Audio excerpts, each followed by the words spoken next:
Front. Matter. The I Am Principle. Decoding Scripture as the Blueprint of Consciousness. Title page. The I Am Principle.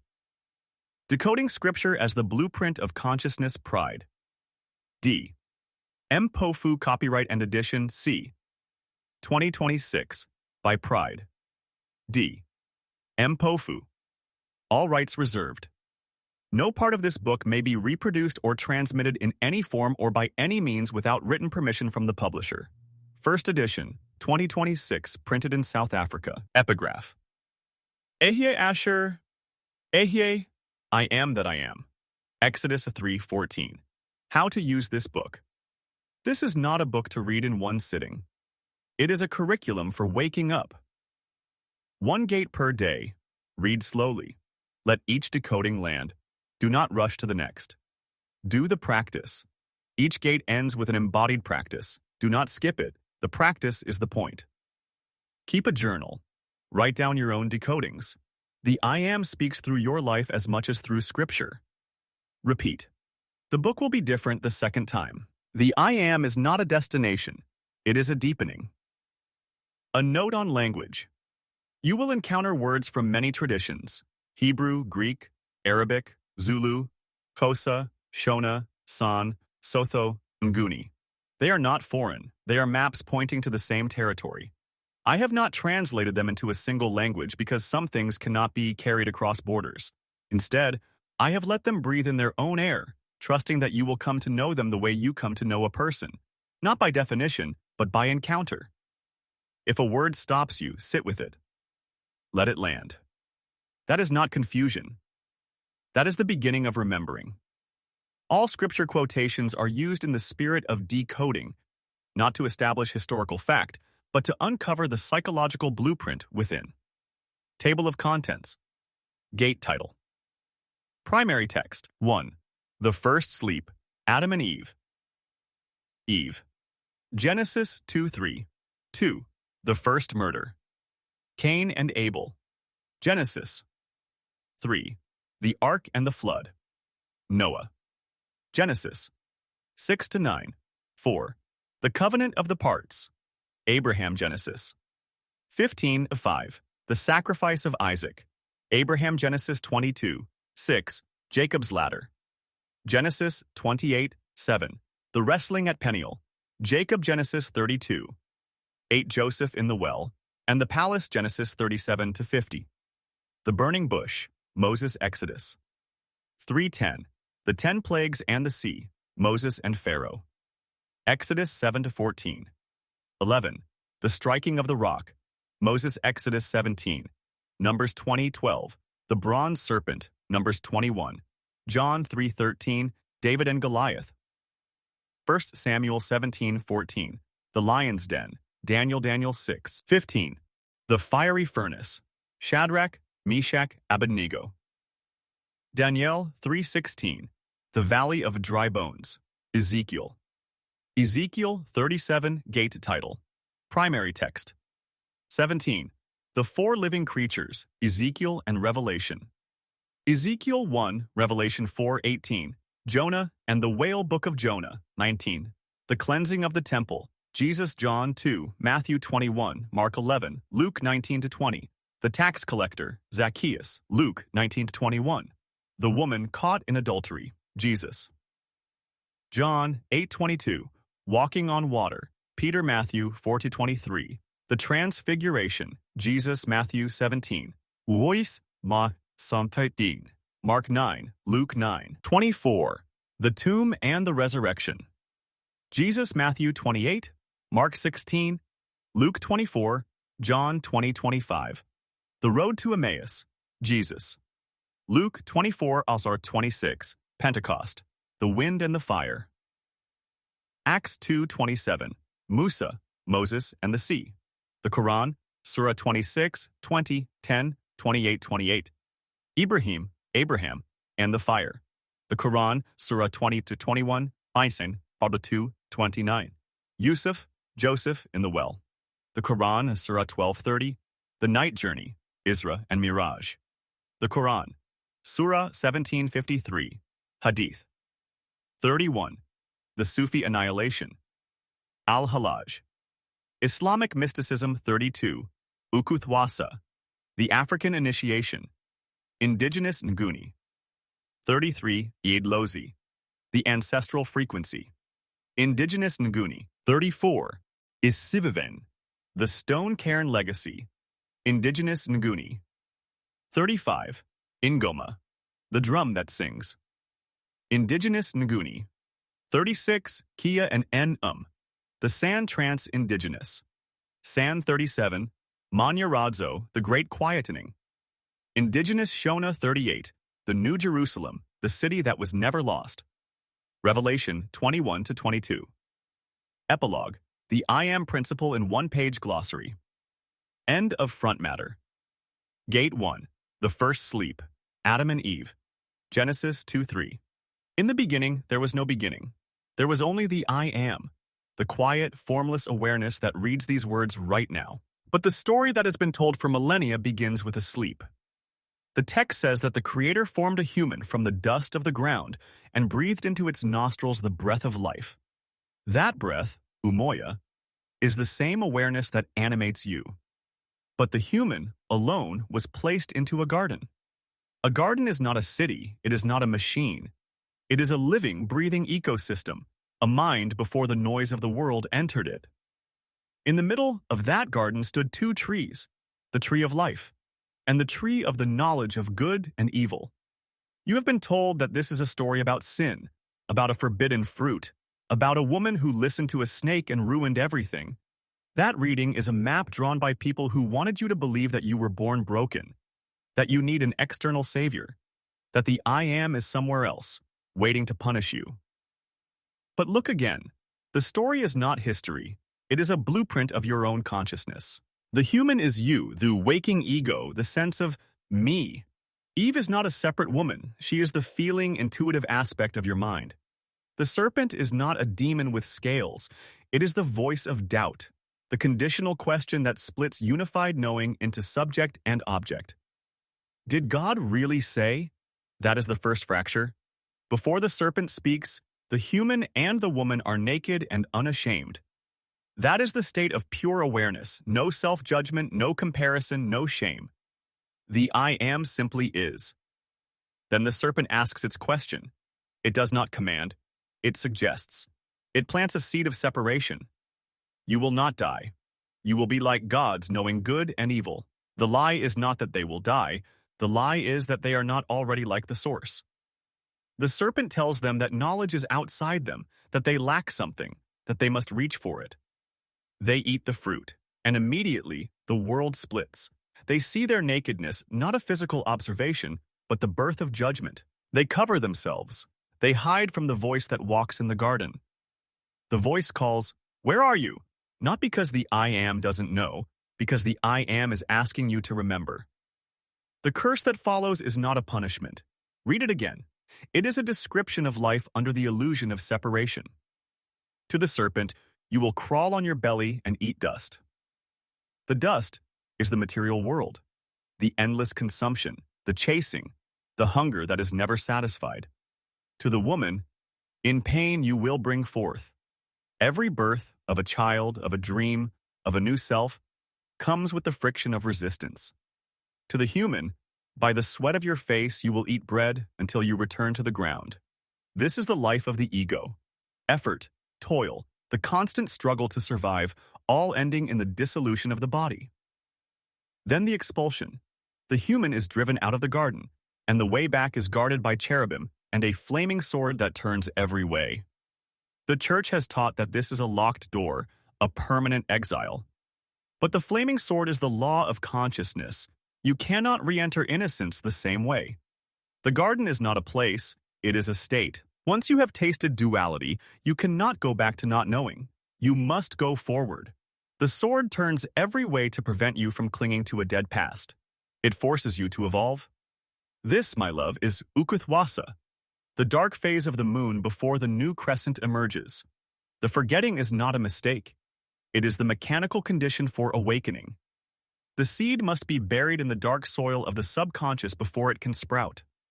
The 3 days in the tomb, the 40 years in the wilderness, the months in the belly of the fish, all of it is the same rhythm. First, the sleep, then the waking. We will return to Ukuthwasa in Gate 7, Gate 24, and Gate 32. You are not cursed. You are not broken. You are a sleeper, dreaming that you are separate. And the whole of Scripture, from the garden to the burning bush, from the lion's den to the empty tomb, is the alarm clock. The practice, returning to the garden, sit in silence for 10 minutes. Do not try to stop your thoughts. Simply notice the voice that asks, "Is this really true? That is the serpent. Do not fight it. Do not believe it." Just observe it as a function of the dualistic mind. Then ask yourself, who is aware of the serpent? Stay with that awareness. That is the I am, awake in the garden. The forgetting of the I am is the first sleep. Every scripture that follows is an alarm clock. Gate 2. The first murder, Cain and Abel. Genesis 4. After the expulsion from the garden, the human, now walking the earth of duality, acquired two sons. Cain, the farmer, who worked the ground. Abel, the shepherd, who tended the flock. You have heard this story as a lesson in sibling rivalry, in jealousy, in the first bloodshed, but it is not history. It is the drama that plays out inside your own mind every time you compare yourself to someone else. The moment the split happened in the garden, a new faculty was born. Comparison. Now, instead of simply being, you measure yourself against others. You look at what you offer, your work, your achievements, your efforts, and you wait to see if you are accepted or rejected. Cain brought the fruit of the ground. He worked hard. He produced. He offered. Abel brought the firstlings of his flock, not the result of toil, but the simple giving of what was already his. The text says, "The Lord had regard for Abel and his offering, but for Cain and his offering he did not have regard." You have been told that this means God played favorites, but the law is not arbitrary. Abel's offering was accepted because it was offered without the weight of expectation. Abel did not need the offering to prove his worth. Cain's offering was rejected because it came from the place of, "Look what I have done. Am I enough now?" The offering itself was the same. The consciousness behind it was different. Cain's face fell. That is the first depression, the heaviness of believing that you have been judged and found wanting. The Nguni word for this stuckness, this self-condemnation, is isinyama. It is the weight you carry when you tell yourself, "I am not enough. I have failed. I am marked." But here is the moment the church rarely reads. God speaks to Cain. "Why are you angry? If you do well, will you not be accepted? And if you do not do well, sin is crouching at the door. Its desire is for you, but you must master it." The I am does not punish Cain. It warns him. It tells him that the pattern of jealousy and violence is a predator at the threshold of his awareness. It can be mastered. Cain has the power to choose, but he does not master it. He rises up and kills Abel. What is this murder? It is the ego killing the part of itself that is innocent, spontaneous, and beloved. Abel is the state of unearned worth, the shepherd who simply tends what is given. Cain cannot bear to see that state in his own brother because he has forgotten that it is also in himself. So he destroys the mirror. Then the voice asks, "Where is your brother?" Cain says, "Am I my brother's keeper?" That is the ego's lie, the denial of the cord, ukama, which we will explore in Gate 13, that connects all consciousness. The curse. Cain is banished to wander the earth. The ground will no longer yield its strength to him. That is the condition of the ego that has killed its own innocence. You can still work, still sweat, still strive, but the effortless abundance is gone. You wander. Cain is terrified that anyone who finds him will kill him. He projects his own murderousness onto the world. And then, remarkably, the text says, "The Lord put a mark on Cain so that no one who found him would slay him." The mark of Cain. You have heard that this is a mark of shame, of punishment, of a curse passed down through generations. But read the text again. The mark is for protection. It is not a punishment. It is the ego's survival mechanism. When you believe that you are fundamentally flawed, when you carry isinyama, that belief becomes a shield. It keeps you from facing the deeper truth that you are not your failure. It also keeps you wandering, unable to settle. The mark is not something God puts on you. It is the story you tell yourself. I am not good enough. I always mess up. I am unforgivable. That story keeps you alive. You never have to risk being fully seen. But it also keeps you exiled from the garden. Here is the hope. The mark can be revised. Isinyama is not real. It is a story. And you are the storyteller. The practice. A ritual of hand-washing. Ukuthula. This is not a metaphor. It is a physical act. 1. Fill a basin with cool water. Place it on a table or the floor where you can stand comfortably. 2. Light a single candle, not for worship, but to remind you that the I Am is present as witness. 3. Speak the name of the wound. Do not hide behind generalities. Say aloud, I carry the mark of Cain. I believed I was not enough. I believed I was rejected. I believed my offering was worthless. 4. Hold your hands over the basin. Let them hover. Do not touch the water yet. 5. Speak the words of revision. This mark is not a curse. It is a story. I am the storyteller. I am not the story. 6. Plunge your hands into the water, not gently, fully. Feel the coolness. Feel the water cover your palms, your fingers, the spaces between. 7. Scrub your palms together as if you are washing away a stain that has been there for years. Do it for a full minute. Feel the friction. This is Ukuthwasa, making right through physical action. See also Gate 16.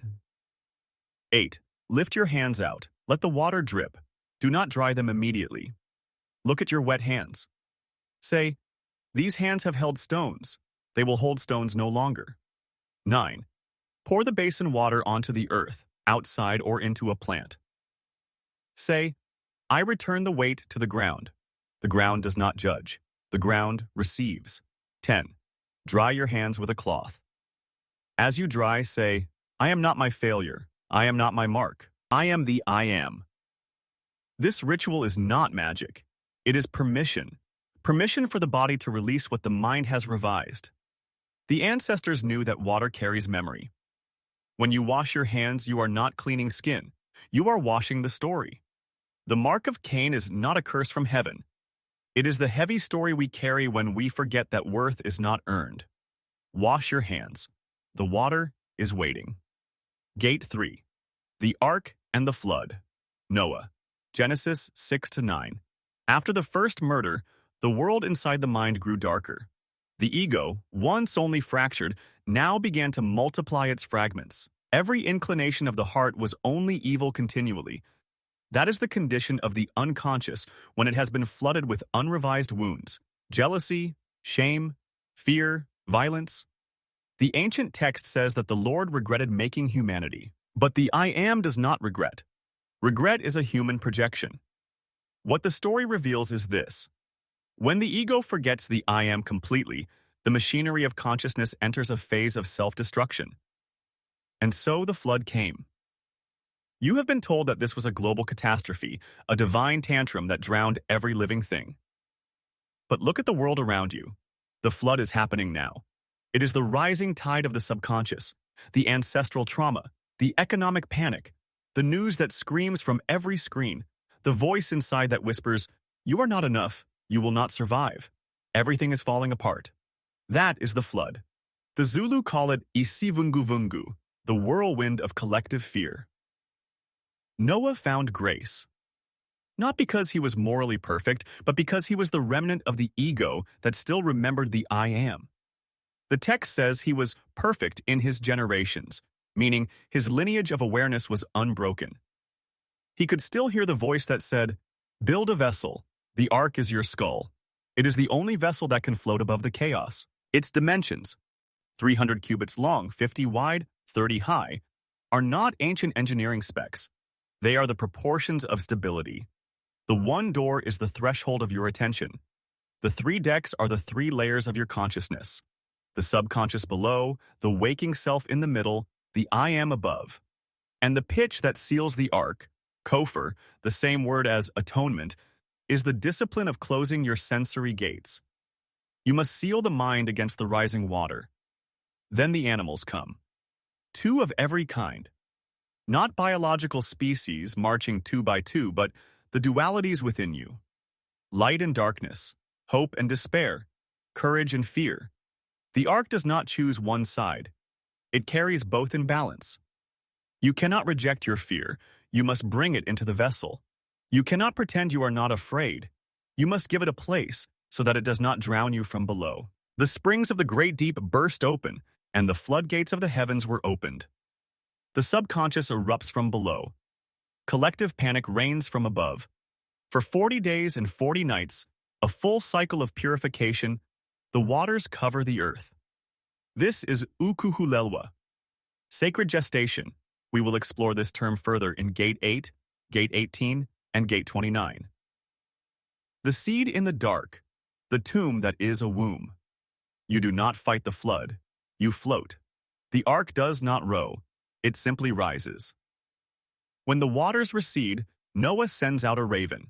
It does not return. The raven is the part of the ego that feeds on death. It finds its home in the chaos and never comes back to the vessel. Then he sends out a dove. The dove returns with an olive leaf, a green shoot, the first sign of Al-Hallaj, see Gate 19. The exploding greenness of new life after the silence. The messenger, Ethuniwa, brings proof that the earth is emerging from the waters. God makes a covenant. The rainbow is the sign. The rainbow is not a magical promise in the sky. It is the spectrum of light broken into colors, the duality itself. The bow is a weapon hung up, no longer aimed at the earth. The I Am says, I will never again curse the ground because of humanity. Not because humanity becomes perfect, but because the cycle of forgetting and remembering is the rhythm of creation itself. The flood is not a punishment. It is the womb. And the rainbow is the promise that the water will always recede. You are Noah. The flood is rising around you, in the economy, in your family, in the voice that tells you you are not enough.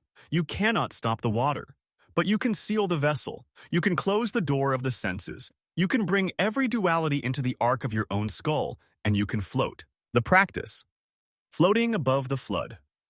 When you feel overwhelmed by panic, the news, the economy, the voices that tell you everything is collapsing, sit still, close your eyes. Imagine that your skull is an ark sealed with pitch. No water can enter. Feel yourself floating above the noise. Then, after a few minutes, imagine a dove returning to your hand, not with an olive leaf, but with a single word. Kamagu. It is finished. The flood will pass. The ark is not a boat you board. It is the skull you already have. The flood is not a punishment. It is the rising of the subconscious that forces you to remember who you are. Gate 4. The covenant of the parts. Abraham. Genesis 15. After the flood, the waters receded, but the ego was still scattered. It had learned to float, but not yet to walk toward a new land. Then a voice came to a man named Abram. Leave your country, your kindred, and your father's house, and go to a land that I will show you. That is the call. It is not a geographical instruction. It is the awakening of the will. Leave the familiar maps of your mind. Leave the stories you inherited. Go to a land you cannot yet see. Abram went. He gathered his family, his flocks, his tents, and he walked. But years passed, and the promise, descendants as numerous as the stars, seemed impossible. He was old. His wife was barren, and the voice came again, this time in a vision. Do not be afraid, Abram. I am your shield. Your reward shall be very great. You have been taught that this is a story about a divine promise to a chosen man. But the vision is not about a distant future. It is about the architecture of your own consciousness. Abram looked at the stars. The I Am said, count them, if you are able. Then, so shall your descendants be. The stars are the infinite potentialities of the I Am. The descendants are not biological children. They are the multiplied awareness of your own mind, the countless ways that consciousness can expand when it trusts. And Abram trusted. The text says, he believed the Lord, and it was counted to him as righteousness. Not because he performed a ritual, not because he said the right creed. Trust is the state of alignment with the I Am. That is the only righteousness that exists, but trust must be sealed. The I Am said to Abram, bring me a heifer, a goat, a ram, a turtle dove, and a pigeon. Abram brought them, cut them in half, and laid the pieces opposite each other. He did not ask why. He did not negotiate. He simply cut. The cutting is the fracture of the old self. The pieces represent every conditioned belief, every attachment, every identity that you have built. Abram arranges them in 2 rows, creating a path between them. That path is the way of the covenant. But as the sun began to set, birds of prey descended on the carcasses. The birds are the doubts, the fears, the intrusive thoughts that try to consume your offering before it is complete. Abram drove them away. That is the discipline of attention. You must constantly reject the voices that say, "This is foolish, nothing will change, go back to safety." Then a deep sleep fell on Abram, and a terrifying darkness. The word for this sleep, tardema, is the same sleep that fell on Adam before Eve was created. It is the withdrawal of attention from the external world. It is the entry into the subconscious, the womb, the tomb. The terrifying darkness is Ukuthwasa. See Gate 1, Gate 7, Gate 24, Gate 32. The dark phase of the moon before the new crescent appears. It is the fear you feel when you have cut away everything familiar and stand alone in the unknown. And while Abram slept, a smoking firepot and a flaming torch passed between the pieces. The firepot is the fire. See Gate 6, Gate 36. The heat in the belly, the boiling energy that rises up the spine. The flaming torch is the light of the I Am. Together, they move through the broken pieces of the old self, not on the ground, but suspended, the vertical axis of consciousness. The fire does not destroy the pieces, it passes through them. That is the covenant. The I Am does not ask Abram to walk between the pieces. Only the fire and the torch pass. This is a unilateral covenant, a self-contract. The I Am binds itself to the awakened will, asking nothing in return but trust. And the trust is not a one-time event. It is the willingness to let the fire pass through your broken pieces day after day without running away. The Shona word for this unconditional devotion is kuzvipira. See also Gate 7 and Gate 15. It is the act of burning the bridge behind you. There is no road back to the old country. The pieces are cut. The birds are driven away. The darkness is accepted, and the fire passes. You are Abram. The voice has called you. You have left the familiar maps of your mind, the beliefs you inherited, the identities that were assigned to you. You have cut the pieces. You have driven away the birds. Now you stand in the terrifying darkness. Do not run. The fire is coming. It will pass between the pieces of your old self, and the covenant will be sealed.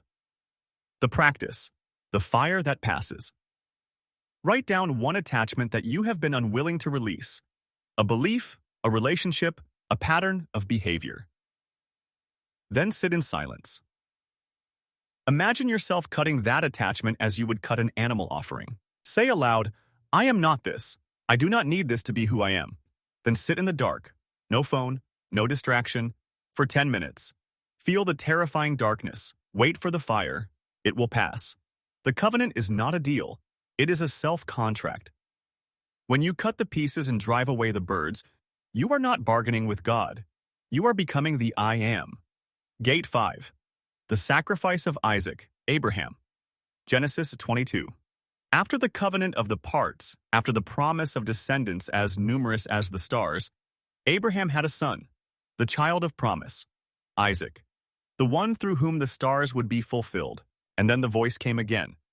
Take your son, your only son, whom you love, Isaac, and go to the land of Moriah. Offer him there as a burnt offering. You have been told that this is a story of a child sacrifice, of a primitive test that a benevolent God would never demand. But you have been reading the map, not walking the territory. The story is not about a tribesman and his son. It is about you. Isaac is not a boy on a mountain. He is the thing you love most, the dream you have nurtured, the identity you have built, the relationship you believe you cannot live without, the gift that the I Am has placed in your hands, the fruit of your own covenant. The test is not whether you will cut the throat of your beloved. The test is whether you can release your attachment to it. Abraham rises early. He does not argue. He does not bargain. He does not ask for a sign. He saddles his donkey, splits the wood, and sets out. That is the first movement of surrender. You stop negotiating with the I am. You simply walk. The journey takes 3 days. 3 days of silence. 3 days of walking toward the mountain, knowing what waits at the top. The child of promise walks beside him, carrying the wood for his own offering. The wood is the structure of the old self, the old beliefs, the old patterns, the old way of holding what you love. Isaac carries it. He does not know yet what it is for. Halfway up the mountain, Isaac asks, "The fire and the wood are here, but where is the lamb for the burnt offering?" Abraham answers, "God will provide." That is not a hope, it is a decree. Abraham has no evidence. He has not seen the ram. He does not know how it will appear, but he speaks as if it is already done. That is kamagu, surrender spoken before the provision appears. See also Gate 10, Gate 28, Gate 31. They reach the place. Abraham builds the altar. He arranges the wood. He binds Isaac, the binding, the akida, and lays him on the altar. He takes the knife. This is the moment of total kuzvipira. Gate 4, Gate 7, Gate 15. The bridge is burned. There is no retreat. The hand is raised. And then the angel calls out, "Do not lay your hand on the boy now. I know that you fear God because you have not withheld your son, your only son, from me." The intervention comes at the exact threshold. Not before. That would not have been a test. Not after. That would have been destruction. It comes the moment the attachment is fully released, but before the release becomes destruction. Abraham looks up. He sees a ram caught in the thicket by its horns. The provision was there all along, hidden in the entanglement of the old self, tangled in the bushes of his own attachment. He could not see it while he was still clinging. He sacrifices the ram instead of Isaac. The same energy, the same devotion, the same offering, but now flowing freely without the grip of possession. The Xhosa word for this moment is kamagu. It is spoken at the end of a ritual. It means, it is finished. The channel is open. The alignment is complete. But Abraham spoke it before the provision appeared. He said God will provide. That is kamagu as a decree, not a report of what has happened, but a declaration of what is already true in the I am. The ram is the Al-Hallaj, Gate 19. The sudden, exploding greenness that appears when the inner work is complete. It was always there, hidden in the thicket of your fear, but you could not see it while your hand was still gripping the knife. You are Abraham. You have received the promise, a dream, a gift, a relationship, an identity. And now the I am is testing you.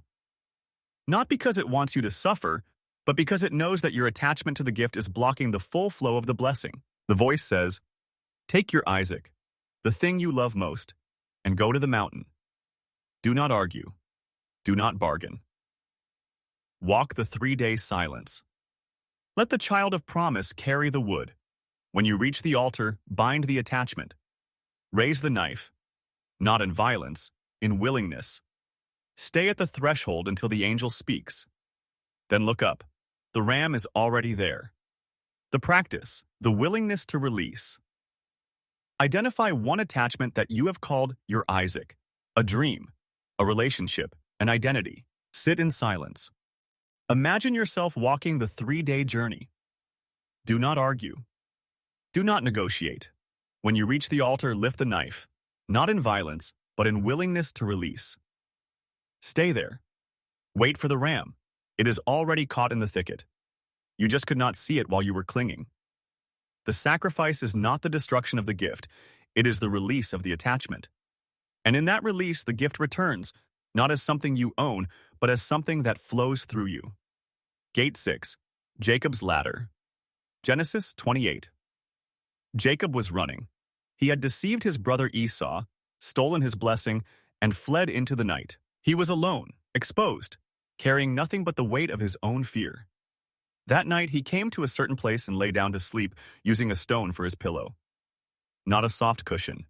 A rock, the cold, hard anchor of the material body pressing against his skull. He dreamed. In the dream, a ladder was set up on the earth. Its top reached heaven, and the angels of God were ascending and descending on it.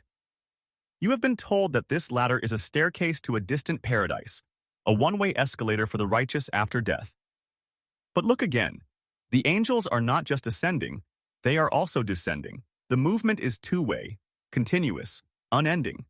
The ladder is not a ticket out of the body, it is the anatomy of the body. The ladder is your spine. The rungs are the vertebrae, the 33 chambers of the central channel. The angels are the energies of consciousness, thoughts, intuitions, feelings that move up and down your nervous system. They ascend when you reach toward the I am. They descend when the I am reaches into you. At the base of the ladder, in the belly, sleeps a fire. The San call it see Gate 36. It is cold, latent, dormant, like coal waiting for a spark. At the middle of the ladder, in the heart, the fire heats. This is Inhlizio, the sovereign heart, where feeling meets intention, where the cold coal becomes a flame. At the top of the ladder, in the crown of the skull, the flame cracks open into spirit. This is Ehyeh, the portal, the place where the ladder reaches heaven. See Gate 1, Gate 11, Gate 30, Gate 38. But the text says that the Lord stood above the ladder, not on the top rung, above it. The I am is not a destination at the end of a climb. It is the one who watches the ladder. It is the awareness that notices the fire rising, the heart heating, the crown opening. It is the one who dreamed the ladder into being. Jacob woke from his sleep. He said, "Surely the Lord is in this place, and I did not know it." The place was not a temple in Jerusalem. The place was not a mountain in the sky. The place was the very ground he had used as a pillow, his own head, his own skull, his own body. How awesome is this place! This is none other than the house of God, and this is the gate of heaven. He took the stone, set it up as a pillar, and poured oil on it. He named the place Bethel, house of God. The stone was his pillow, the anchor of his head. The oil was the made liquid, the fire flowing, anointing, consecrating. He had been sleeping on the temple, and he did not know it. You are Jacob. You are running. You have deceived yourself and others. You are alone, afraid, carrying the weight of your own mistakes. And tonight, when you lay your head on the hard rock of your own body, you will dream. In the dream, you will see the ladder. It is your spine. The fire is rising. The angels are moving. And at the top, not the top rung, but above it, the I am. Am is watching. Do you know what the angels are? They are your own thoughts, the ones that ascend toward hope, and the ones that descend into fear. They are your intuitions, your doubts, your sudden knowings. They climb the ladder of your nervous system, carrying messages between the earth of your body and the heaven of your awareness. And the I am stands above it all, watching. It does not climb. It does not descend. It simply is. The vertical axis is real. You can feel it right now. The warmth in your belly, the expansion in your chest, the subtle pressure at your crown. That is the ladder. You have been sleeping on the house of God for years, and you did not know it. The practice, climbing the ladder. Sit with your spine straight. Place one hand on your belly, the other on your chest. Feel the warmth in your belly, that is, breathe. Imagine that warmth rising from belly to heart. Feel it expand in your chest. That is Inhlizio. Breathe again. Imagine the warmth rising to the crown of your head. Ukuthwasa. Do not force it. Simply imagine the ladder. Stay there for a few minutes. Then notice, there is something that is aware of the warmth, aware of the ladder, aware of the spine. That is the I am standing above the ladder, watching. The ladder is not a future destination. It is the spine you are sitting on right now.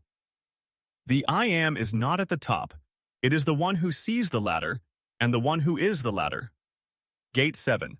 The wrestling at Peniel. Jacob. Genesis 32. Jacob had crossed the river. He had sent his wives, his children, his livestock, all his possessions, everything he had accumulated, to the other side. He stood alone on the bank of the Jabbok, the river whose name means emptying. He had emptied himself of everything that could be taken. And then the night came. A man wrestled with him until daybreak. You have been told that this was an angel, a divine messenger, a supernatural being sent to test the patriarch. But the story is not about a celestial judo match in the desert. It is about you. The man is not an angel. The man is the higher self, the I am in disguise, the aspect of your own consciousness that you must confront when every external prop has been removed. And the wrestling is not a fight. It is the friction of Ukuthwasa, see Gate 1, Gate 24, Gate 32, the long, agonizing dark phase of the moon before the new crescent appears. Jacob had spent his whole life grasping. His name meant he grasps the heel, a deceiver, one who trips others to get ahead. He had schemed for his brother's birthright. He had deceived his father for the blessing. He had outrun Laban with his flocks. He had moved through the world by cunning, by effort, by never letting go. But that night, on the bank of the Jabbok, he had nothing left to grasp. He was alone in the dark, and the only thing left to wrestle was himself. The night lasted hours. The text does not describe the moves, the holds, the falls, the gasping for breath. It only says they wrestled. That is the silence of Ukuthwasa. The struggle is too intimate for words. It is the battle between the old self that wants to survive by its old tricks and the true self that demands surrender. As dawn approached, the man touched Jacob's hip. One touch, and the hip was dislocated. Not a violent blow, a surgical touch. The old walk was broken. The way Jacob had moved through the world, grasping, scheming, outrunning consequences, was permanently altered. He would never walk the same way again. The man said, "Let me go, for the day is breaking." But Jacob said, "I will not let you go unless you bless me." That is the moment of transformation. Not the moment he wins the wrestling match, he does not win. The man could have left at any time. He chose to stay. Jacob's refusal to let go is not arrogance. It is the recognition that this struggle, this dark night, this agonizing friction, this is the only door. If he lets go now, he will be the same Jacob who crossed the Jabbok. No new name, no new walk, no dawn. The man asked, "What is your name?" He said, "Jacob." The old name, the deceiver, the heel grabber. He spoke it. He did not hide. And the man said, "Your name shall no longer be Jacob but Israel, for you have striven with God and with humans and have prevailed." Israel. Not he who sees God. That is Peniel, the name Jacob gives to the place. Israel means he who strives with the I am and prevails. The name is not about victory, it is about persistence. Jacob prevailed because he refused to let go. He did not win the wrestling match. He simply would not stop. Jacob named the place Peniel, the face of God, because he said, "I have seen God face to face, and yet my life is preserved." And the sun rose, and Jacob limped. The limp is the proof. It is not a punishment, it is a mark of the night. It is the scar of Ukuthwasa, the dislocated walk of one who has been broken open and remade. The old walk, the scheming, the grasping, the endless effort to control, is gone. The new walk is slower, halting, but it is the walk of Israel, the one who has seen the I am in the dark. The Zulu word Ukuthwasa is the new moon emerging from the 3-day dark. Jacob's night is the dark. The dawn is the crescent. The limp is the memory, not a curse, but a blessing. The Shona say that the drum skin must be stretched to near breaking to sing. See in Goma, Gate 35. Jacob was stretched.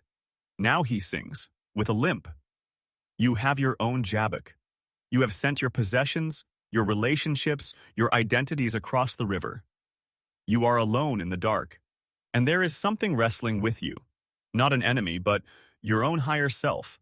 The friction is real. The hip hurts. You want to let go. Do not let go. Hold on until the dawn. Ask for the blessing. Do not ask to be healed of the limp. Ask to receive the new name. When the sun rises, you will walk differently. You will limp, but you will walk as Israel, the one who has striven with the I am, and prevailed. The practice, the night of wrestling. Think of a time when you were left alone, after a breakup, a job loss, a failure. That was your Jabbok. Now imagine that the struggle you experienced was not an enemy attacking you, but the I am wrestling you into a new shape. Where did it hurt the most? That is your hip, the place where your old walk was broken. Now ask yourself, what is your new name? Not the name your mother gave you, the name you earned in the dark. Write it down, say it aloud. Then walk. You will limp. That is not weakness, it is proof that you have wrestled and won. The sovereign self is not the one who never breaks. It is the one who walks with a limp, carrying the memory of the night when the old name was taken and a new name was given. Gate 8. Joseph in the well and the palace. Genesis 37-50. Joseph dreamed. He saw sheaves of grain in the field. His sheaf stood upright, and his brothers' sheaves bowed down to it. He dreamed again. The sun, the moon, and 11 stars bowed to him. He told his brothers. They hated him even more. You have been taught that this was pride, that Joseph should have kept his dreams to himself. But the dream is not a boast. It is a blueprint. The sheaves are the harvest of the sovereign self. The stars are the cosmic order. Joseph saw his future before he could hold it. And the hatred of his brothers is the world's response to the dreamer.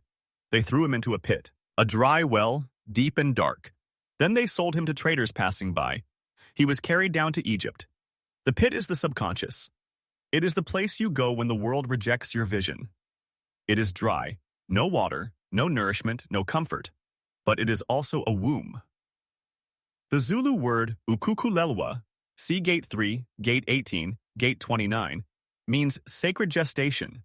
The seed must be buried before it can sprout. Joseph was buried in the pit. In Egypt, he was sold to Potiphar, a captain of the guard. He served well, and the I Am was with him. But Potiphar's wife accused him falsely, and he was thrown into prison. The prison is the second descent, deeper than the pit. Now he has no status, no hope of release, no promise of tomorrow. This is the dark phase of Ukuthwasa, Gate 1, Gate 7, Gate 24, Gate 32. The moon before the crescent. But in prison, Joseph began to interpret dreams. The subconscious language became clear to him. He did not try to escape. He listened. He served. He waited. 2 years passed. Pharaoh dreamed. 7 fat cows came up from the Nile, followed by 7 thin, ugly cows that ate the fat ones. Then 7 full ears of grain, followed by 7 thin, blighted ears that swallowed them. The dream troubled him. No one could interpret it. The cupbearer remembered Joseph. Joseph stood before Pharaoh. He said, the dream is one, 7 years of great plenty are coming. Then 7 years of famine will arise. Let Pharaoh store grain during the abundance. Pharaoh saw, here is a man who can see the cycles. He set Joseph over all the land of Egypt. The pit had become a palace. The prisoner had become the steward of the harvest. The 7 years of plenty came. Joseph gathered grain like the sand of the sea. He stored it, not to hoard, but to feed. Then the 7 years of famine came. The famine was over all the face of the earth. And Joseph opened the storehouses. The brothers came. They stood before him, bowed, the sheaves of the dream, the stars of the vision. But they did not recognize him.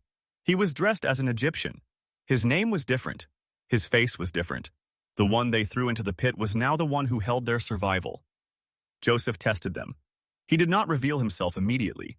He needed to know if the cord had changed, if the old jealousy, the old betrayal, still lived in them.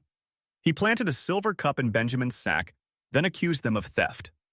When they could have abandoned Benjamin, the youngest, the favorite, the one who reminded them of Joseph, they did not. Judah offered himself in Benjamin's place. That was the revision. The brothers had changed. The cord could be rewoven. Joseph wept. He could not contain himself. He said, I am Joseph. Is my father still alive? The brothers were terrified. They waited for revenge. But Joseph said, do not be distressed. You meant it for evil, but God meant it for good. That is Ukulungisa, see Gate 2, Gate 16. The act of making right, of revising the meaning of the past without erasing the past. Joseph did not pretend the betrayal did not happen. He did not erase the pit.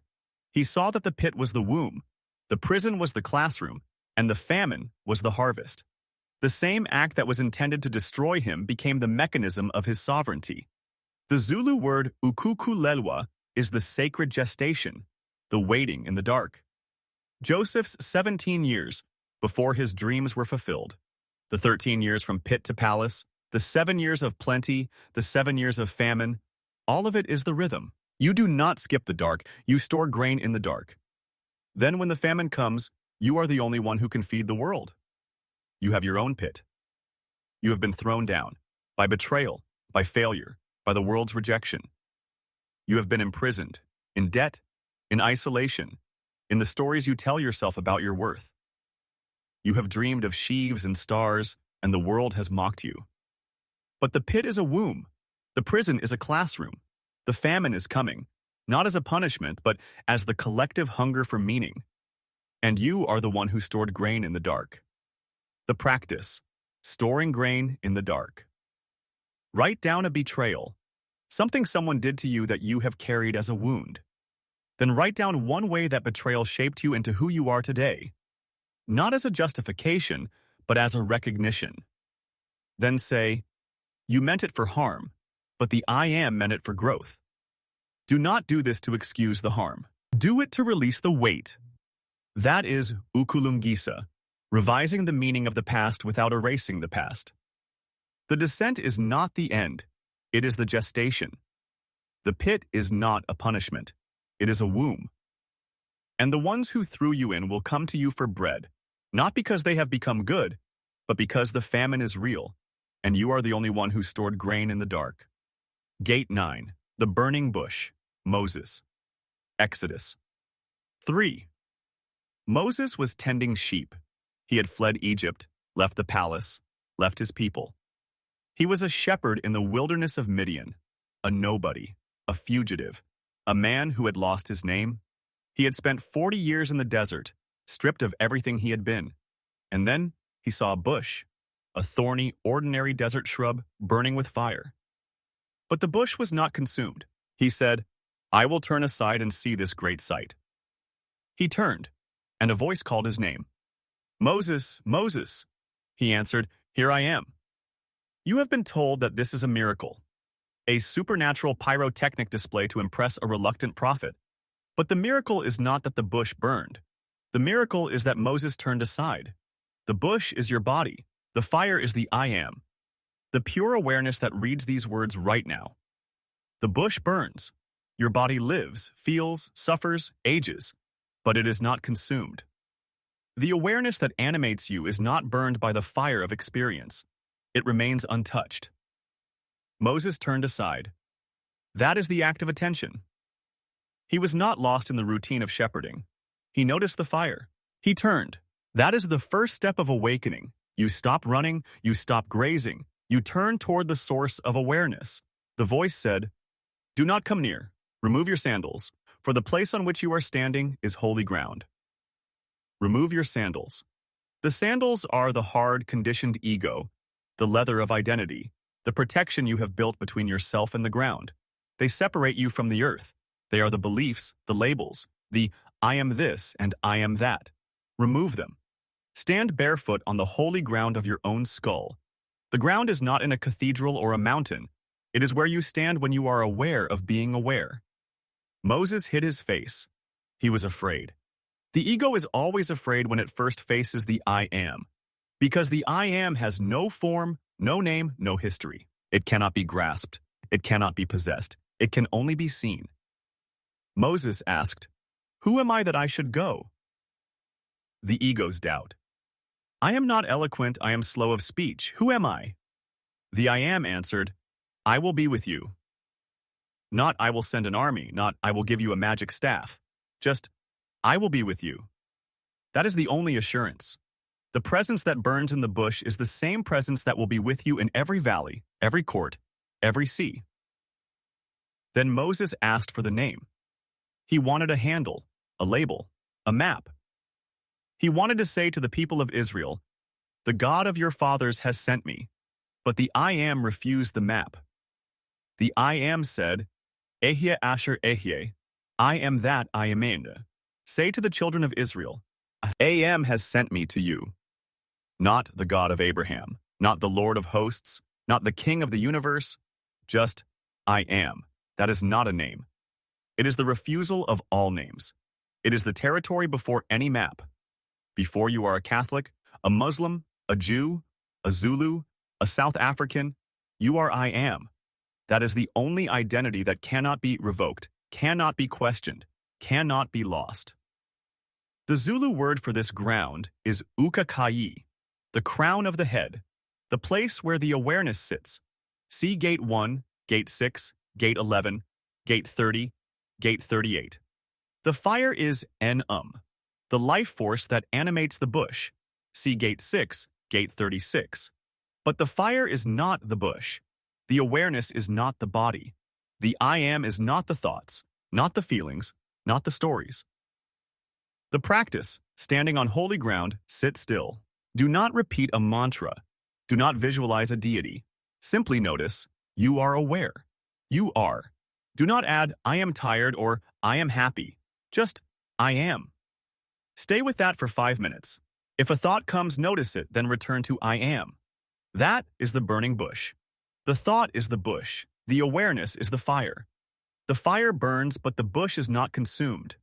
That is your life. The name is not a name. The fire is not a thing. The I am is not a god in a book. It is the one who is reading these words right now, without a single sandal. Gate 10. The 10 plagues and the sea. Moses and Pharaoh. Exodus 7-14. Moses went to Pharaoh. He did not ask, he did not beg. He said, let my people go. Pharaoh said, who is the I am that I should obey? I do not know the I am, and I will not let Israel go. That is the voice of the ego. It says, I do not know the I am. I am the master of my own house. I will not let my attachments go. So the plagues came. Water turned to blood. The Nile, the source of Egypt's life, the subconscious river, became undrinkable. The first false god fell, Hapi, the god of the Nile. When the subconscious is contaminated by resistance, the water does not flow. Frogs covered the land. Heket, the frog-headed goddess of birth, became a plague. The ego's fertility, its capacity to generate new life, is choked by the very things it worshipped. Gnats rose from the dust. Geb, the earth god, turned against his own. The ground itself becomes the source of irritation. Flies swarmed. Khepri, the scarab god of the rising sun, became the image of decay. The light of morning brings not hope, but a swarm. Livestock died. Apis, the bull god of strength, fell. The ego's power, its capacity to work and produce, is struck. Boils broke out on skin and beast. Sekhmet, the goddess of healing and disease, could not protect. The body itself rebels against the ego's tyranny. Hail rained fire from the sky. Nut, the sky goddess, poured down destruction. The heavens are no longer a canopy of protection. Locusts devoured every green thing. Serapis, the god of the harvest, could not save. The fruit of the ego's labor is consumed. Darkness covered the land, a darkness that could be felt. Ra, the sun god, was extinguished. The ego's own light goes out. And finally, the death of the firstborn. Pharaoh's firstborn. The heir. The most cherished identity. The thing the ego has built its entire succession around. That must die. But the Israelites were spared. They marked their doorposts with the blood of the lamb of sacrifice, the willingness to let the old self die. The I am passed over their houses. Not because they were special, but because they recognized the sign. They were willing to release. You have been taught that the plagues are divine punishment for a stubborn king. But look again. Egypt is your own consciousness when it is ruled by the ego. The plagues are not punishments. They are the progressive dismantling of every false god you have worshipped. Each plague is a layer of attachment stripped away. The water you thought was life turns to blood. The frogs of your productivity choke you. The darkness you fear becomes the only light. And the firstborn, the thing you love most, must be released. Not destroyed, but released. The blood on the doorpost is the mark of your willingness. After the firstborn died, Pharaoh finally said, "Go, serve the I am, take your flocks and your herds, and bless me also." The ego finally releases its grip, not because it has become generous, but because the pressure of the plagues has exhausted its resistance. The people left in haste. They took unleavened bread, no time for the old preparation, no time for the yeast of past patterns. They left Egypt, they left the house of bondage, But Pharaoh changed his mind. The ego always regrets its release. It sends the army of old patterns, the fears, the doubts, the familiar suffering to chase you down. The people saw the sea ahead and the army behind. They were trapped. They cried out to Moses, "Was it because there were no graves in Egypt that you have taken us away to die in the wilderness?" That is the voice of the ego's fear at the threshold. Better to be a slave in Egypt than to die in the unknown. Moses said, "Fear not. Stand firm. See the salvation of the I Am. The Egyptians you see today, you will never see again." Then the I Am said to Moses, "Why do you cry to me? Tell the people of Israel to go forward. Not pray, not beg. Go forward, the decree." Moses raised his staff, the rod of sovereignty, the same staff that had turned into a serpent, the same staff that had struck the Nile. He raised it over the sea. And the I Am sent a strong east wind all night, and the sea parted. The waters were a wall to the right and to the left, and the people walked through the sea on dry ground. The sea does not part for a beggar. It parts for one who knows who they are. Moses did not negotiate with the sea. He did not pray for the water to move. He raised the staff and spoke. That is Ukuthwasa, reporting to the bloodline as a sovereign heir, see also Gate 4. He said, "Let my people go." And the sea obeyed, not because Moses was magic, but because the alignment was complete. The army pursued. The wheels of the chariots clogged. The soldiers cried out, "Let us flee from Israel, for the I Am fights for them." But it was too late. Moses stretched out his hand, the sea returned. The army drowned, and the people saw the Egyptians dead on the shore. That is the final release. The old patterns do not disappear immediately, they pursue you. But when you walk through the sea, when you cross the barrier of your fear, the patterns drown in the very water that held you back. You do not have to fight them. You just have to keep walking. You have your own Egypt. It is the familiar oppression you call just the way things are. It is the comfortable suffering you have learned to live with. And there is a sea in front of you, a barrier you have never crossed. Behind you, the old patterns are chasing, the voices that say, "You cannot do it. You are not enough. It is too late." You cannot negotiate with the sea. You cannot reason with the army. You can only raise the staff, the authority of your own awakened will, and speak. Let my people go, and the practice, the decree that parts the sea. Identify one Egypt in your life, a familiar oppression, a comfortable suffering, a pattern you know you should leave but have not. Write down the false gods that keep you there, the fears, the identities, the excuses. Then, standing in front of a mirror, say aloud, "Let my people go." Do not beg, declare. That is Ukuthwasa. Then imagine the sea before you, the barrier you fear. Raise your hand, not in panic, in authority. See the path, walk. The old patterns will pursue, but they will drown in the sea they could not cross. The sea is not a miracle of physics. It is the decree of sovereignty. You do not need to part the ocean. You need to know that the I Am who speaks through you has already prepared the dry ground. Gate 11. The striking of the rock. Moses. Exodus 17, Numbers 20. The people were thirsty. They had left Egypt, crossed the sea, watched the plagues, and eaten manna from the sky. But they were thirsty. And when the ego is thirsty, it quarrels. "Why did you bring us out of Egypt? There is no water. Our children are dying." Moses cried out to the I Am.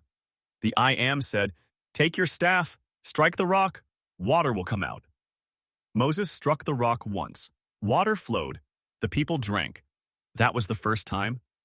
40 years later, near the end of the journey, the people quarreled again. The same complaint. "Why have you brought us to this wilderness? There is no water. We wish we had died in Egypt."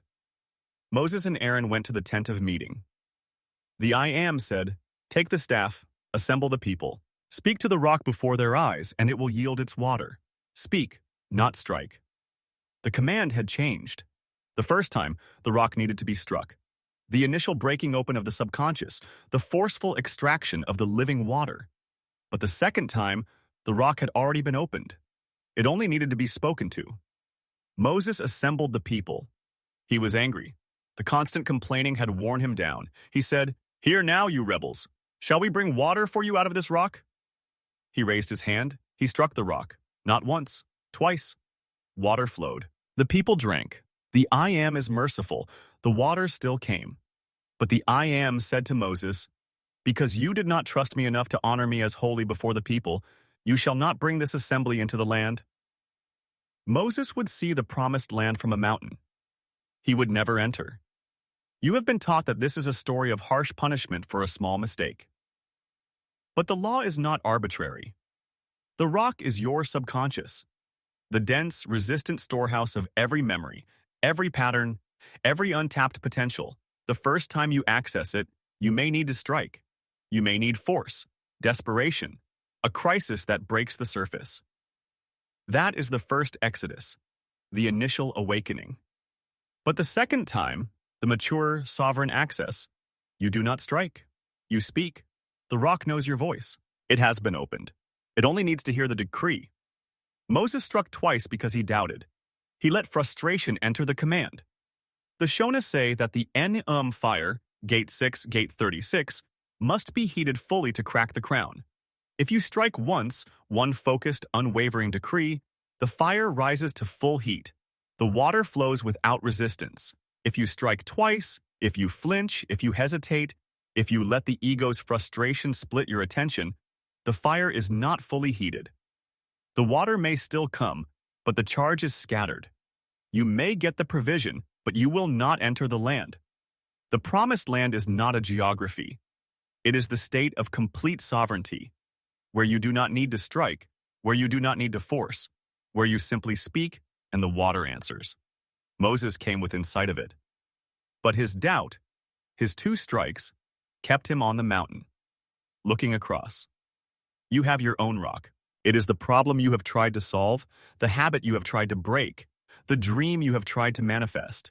You have struck it once, twice, 100 times, with effort, with frustration, with why is this not working? The water trickles, but it does not flow. The provision arrives late or incomplete or with too much cost. Stop striking. The rock is not your enemy. It is not resisting you. It is waiting for the correct command, not force, but alignment. Speak to it, not in anger, not in frustration. Speak as the I Am speaking to itself. Say, flow, once, then wait. If you strike twice, you are telling the rock that you did not trust your first word. And the rock listens to the hesitation, not the command. The practice, speaking once. Think of a situation where you have tried to force an outcome. Repeated effort, repeated asking, repeated striking of the same rock. Now, for 1 minute, sit in silence. Do not strike. Do not force. Simply speak to the rock. Say aloud, I am, flow. Say it once, then wait. Notice whether the water comes.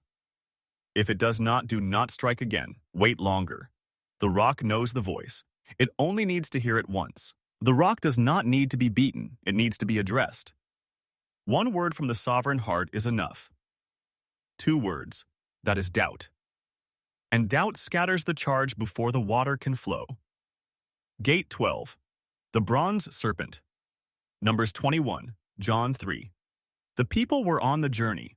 They had left Egypt, crossed the sea, eaten manna, drunk water from the rock. But the journey was long. The wilderness stretched ahead, empty and silent. And the ego grows impatient when the horizon does not change. They spoke against God and Moses. Why have you brought us out of Egypt to die in the wilderness? There is no bread, no water, and we loathe this worthless food. The manna, the daily substance of awakening, had become worthless to them. They wanted the old Egypt. They wanted the flesh pots, the cucumbers, the leeks. They wanted the familiar suffering. So the I Am sent fiery serpents among them. The serpents bit the people, and many died. You have been taught that this is divine punishment for complaining. But the law is not punitive. The fiery serpents are the projections of the ego's own impatience. They are the thoughts that bite. This journey is pointless. You are not changing. Nothing is happening. Why did you ever leave? The poison is the ego's resistance to its own transformation, and that poison kills, not the body, but the spirit. The people cried out, "We have sinned. Pray to the I Am to take away the serpents." They wanted the poison removed externally. They wanted the problem to disappear. Moses prayed. The I Am answered, "Make a serpent of bronze and set it on a pole. Anyone who is bitten, when he looks at it, shall live." Not remove the serpents, not kill the serpents. Make a serpent of bronze. The same shape, the same symbol, but lifted up on a pole. Bronze is metal purified by fire. The serpent is the poison transformed, and the pole is the vertical axis, the spine, the central channel, the place where the I Am sits at the crown. See Gate 6. Moses made the bronze serpent. He set it on a pole, and when a serpent bit anyone, they looked at the bronze serpent, and they lived. This is the law of Ukuthwasa. The missionaries turned this word into repentance, guilt, confession, begging for mercy. But the original meaning is mechanical and spatial. It means to pivot, to turn, to reorient your attention. You do not fight the serpent. You do not beg the serpents to leave.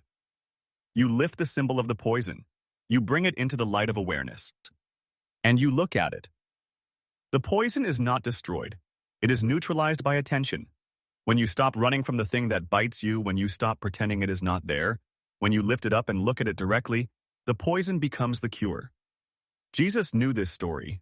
He said, "As Moses lifted up the serpent in the wilderness, so must the Son of Man be lifted up, that whoever believes in him may have eternal life." The lifting up is the same vertical axis, the crucifixion, the elevation of the suffering ego. The cross is the pole. The Son of Man is the serpent, the poison of humanity, the sin of separation, lifted up and exposed. And those who look, not with passive belief but with the Ukuthwasa gaze, receive the transformation. The serpent in the garden, Gate 1, was the voice of doubt. Did God really say? It poisoned the unified consciousness. The serpent in the wilderness is the same shape, but now it is lifted up. The poison has been brought into the light. The thing that bit you has become the thing that heals you. You have your own fiery serpents. They are the recurring patterns of suffering, the fears, the failures, the voices that tell you you are not enough. You have tried to kill them. You have tried to run from them. You have prayed for them to be removed. They keep coming. Stop fighting. Stop running. Stop begging. Make a serpent of bronze. Lift it up. Look at it. Not with judgment, not with fear. Simply look. Say, "I see you." You are not me. I am the one looking. Stay with that gaze. The poison does not disappear instantly, but its power to kill begins to drain. You have not destroyed the serpent. You have transformed your relationship to it. The practice, lifting the serpent. Identify a fiery serpent in your life, a recurring pattern of suffering, a fear, a voice that poisons your peace. Sit in silence. Do not try to kill the serpent. Do not pray for it to be removed. Instead, imagine lifting it up, placing it on a pole, bringing it into the light of awareness. Then look at it, not with fear, not with judgment. Simply look. Say, "I see you. You are not me. I am the one looking." Stay with that gaze for 5 minutes. Then turn, not away from the serpent, but with the serpent lifted. That is Ukuthwasa. You have not destroyed the poison. You have transformed your relationship to it. The poison is not your enemy. It is your teacher. Lift it up. Look at it. When you stop fighting the serpent and start seeing it, the poison becomes the cure. Gate 13. David and Goliath, 1 Samuel 17. Goliath stood before the army of Israel. He was 9 feet tall. His armor weighed over 100 pounds. His spear was like a weaver's beam. He shouted, "Choose a man for yourselves and let him come down to me. If he is able to fight with me and kill me, we will be your servants. But if I prevail, you shall be our servants." The army of Israel was terrified. They ran from Goliath. For 40 days, the giant came out morning and evening, taunting them. The ego saw the problem, measured its height, counted its armor, and shrank. David was not in the army. He was a shepherd boy, the youngest of 8 brothers, sent by his father to bring food to his siblings in the camp. He heard the giant's challenge. He saw the fear. He asked, "Who is this uncircumcised Philistine that he should defy the armies of the living I Am?" You have been taught that David's faith was in a distant God who would magically help him win. But David's faith was not in a future intervention, it was in the present alignment. He had killed a lion and a bear while protecting his father's sheep. He knew the law. The problem is not the giant is the measure of your fear. Saul, the king, the ego's authority, heard David's words. He said, "Go, and the I am be with you." But then he did what the ego always does. He offered borrowed armor. He clothed David in his own tunic, a coat of mail, a bronze helmet. David strapped on the sword. He walked a few steps, then he stopped. "I cannot walk in these," he said. "I have not tested them." The armor of Saul is the world's solutions, the advice, the strategies, the templates that have worked for others but do not fit you. They are heavy, they are borrowed, they are not yours. David took off the armor. He took his staff, the rod of the shepherd, the symbol of his own authority. He took his sling, the law of attention, the mechanism that projects the decree, and he went down to the brook, the running water of the subconscious, the place where stones are smoothed. He chose 5 smooth stones, not jagged rocks of raw emotion, but stones shaped by the constant flow of the subconscious. The number 5 is the 5-fold decree, not 1, because the first might miss, but 5 is the assurance that he has enough. He put them in his shepherd's bag. Then he ran toward Goliath. The giant saw him and mocked him. "Am I a dog that you come to me with sticks?" Goliath cursed him by his gods. He said, "Come to me, and I will give your flesh to the birds of the air." David answered. He did not plead. He did not negotiate. He declared, "You come to me with a sword and a spear and a javelin, but I come to you in the name of the I am of hosts. This day the I am will deliver you into my hand." That is Ukubika, the decree spoken from the sovereign heart, gate 10, not begging, declaring. He put his hand into the bag, took out 1 stone, placed it in the sling, and slung it. The stone sank into Goliath's forehead. The giant fell face down on the ground. The forehead is Ukuthwasa, the crown of the head, the place where the I am sits, gate 1, gate 6, gate 9, gate 30, gate 38. The stone did not strike the giant's heart. It struck his perspective. The problem did not die because of brute force. The problem collapsed because the ego stopped looking up. From the observer, from the I am, no giant is large. David ran and stood over Goliath. He took the giant's own sword and cut off his head. The sword that belonged to the problem becomes the tool of its decapitation. The army of Israel, which had been frozen in fear for 40 days, now rose up and pursued the enemy. The fear that had paralyzed them was gone. This is the law of Isithunzi. The Zulu word refers to the shadow you cast, the radiation of your Isidima, your divine mass, gate 3. Goliath's Isithunzi was counterfeit. It was based on volume, on armor, on the fear he generated. David's Isithunzi was genuine. It was based on alignment, on the I am, on the refusal to borrow anyone else's protection. When you stand in your own Isithunzi, you do not need to shout. You do not need to arm yourself with borrowed solutions. You simply run toward the problem, not with aggression, but with the focused attention of a stone polished by the brook. You have your Goliath. It is the problem that has been shouting at you for 40 days, or 40 years. It is the debt, the fear, the failure, the voice that tells you that you are not enough. You have tried on the armor of Saul, the advice, the strategies, the how-to books, the motivational speeches. They did not fit. Go to the brook. Sit in silence. Let the running water of your subconscious polish one smooth insight, one single-pointed truth. Not a complex plan, not a multi-step strategy. One truth. Then put it in your sling. Run toward the giant. Do not wait. Do not negotiate. Release the stone. Watch the forehead. The giant is already falling. The practice, the 5 smooth stones. Identify your Goliath, the problem that seems too big, too strong, too loud. Write down all the borrowed armor you have tried, the advice you followed, the strategies that did not fit, the systems that promised results but left you heavier. Then go to the brook. Sit in silence. Let the running water of your subconscious polish one smooth insight, one single-pointed truth. Hold it in your sling. Run toward the giant. Do not wait. Do not negotiate. Release the stone. Watch the forehead. The giant is already falling. The giant is not the enemy. The giant is the measure of your fear.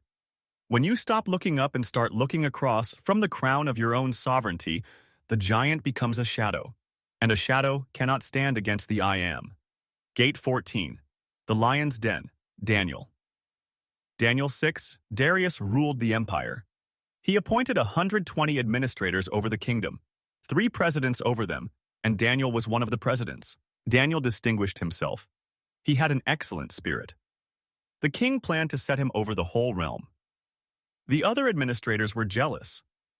They looked for grounds to accuse Daniel. They found none. He was faithful, no negligence, no corruption. So they said, "We will not find any ground against this Daniel unless we find it in the law of his God." They persuaded the king to sign a decree. For 30 days, no one may pray to any god or man except the king. Violation meant the den of lions. Daniel knew the decree was signed. He went home. His windows were open toward Jerusalem. He knelt on his knees 3 times a day, prayed, and gave thanks before his God, as he had always done. He did not hide. He did not protest. He did not negotiate. He simply continued his alignment. You have been taught that this is a story of courage in the face of persecution. But the law is deeper. Daniel does not fight the decree, he ignores it. The decree is the world's demand to cease your internal alignment. It says, you must depend on external authority. You must sync your prayer to the king's calendar. You cannot maintain your own frequency. Daniel does not argue. He simply opens the window, the threshold between his inner world and the outer, and prays. The administrators reported him. The king was distressed. He liked Daniel, but the law of the Medes and Persians could not be revoked. Daniel was thrown into the den of lions. The king said, "May your God, whom you serve continually, deliver you." A stone was laid at the mouth of the den. The king sealed it. Daniel was in the dark. The den is the dark night of the soul. It is the place where the ego is isolated, stripped of external support, surrounded by the growling fears that have always pursued you. The lions are not animals. They are the projections of your own terror. They are the voices that say, "You have disobeyed the decree. You are alone. You will be devoured." The king could not sleep. He fasted. He spent the night pacing. At dawn, he rushed to the den. He called out with a troubled voice, "Daniel, servant of the living God, has your God been able to deliver you from the lions?" Daniel answered, "O king, live forever. My God sent his angel and shut the mouths of the lions. They have not harmed me because I was found blameless before him. Also before you, O king, I have done no wrong." The angel is not a winged creature descending from the clouds. The angel is the presence of the I Am, the awareness that pacifies fear when you stop resisting it. Daniel did not fight the lions. He did not beg them to leave. He simply continued his alignment in the dark.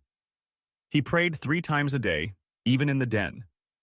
The lions, having nothing to bite, no resistance, no projection of enmity, lay down. The Zulu word Ubuntu means, "I am because we are." There is no other. The lions are not separate enemies. They are the ego's own fear, unrecognized. When Daniel saw the lions as part of the same fabric of being, they had nothing to bite. Not because they were tamed, but because the separation collapsed. The king commanded Daniel to be lifted out. No harm was found on him. Then he commanded the accusers, the administrators and their families, to be thrown into the den.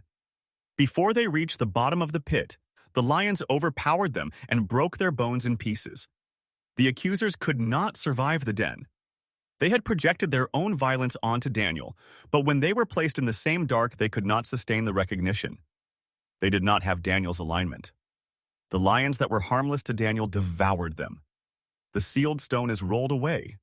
The dawn comes, and the one who maintained alignment emerges unscathed. You have your own den. It is the dark night that comes when you refuse to stop aligning with the I Am.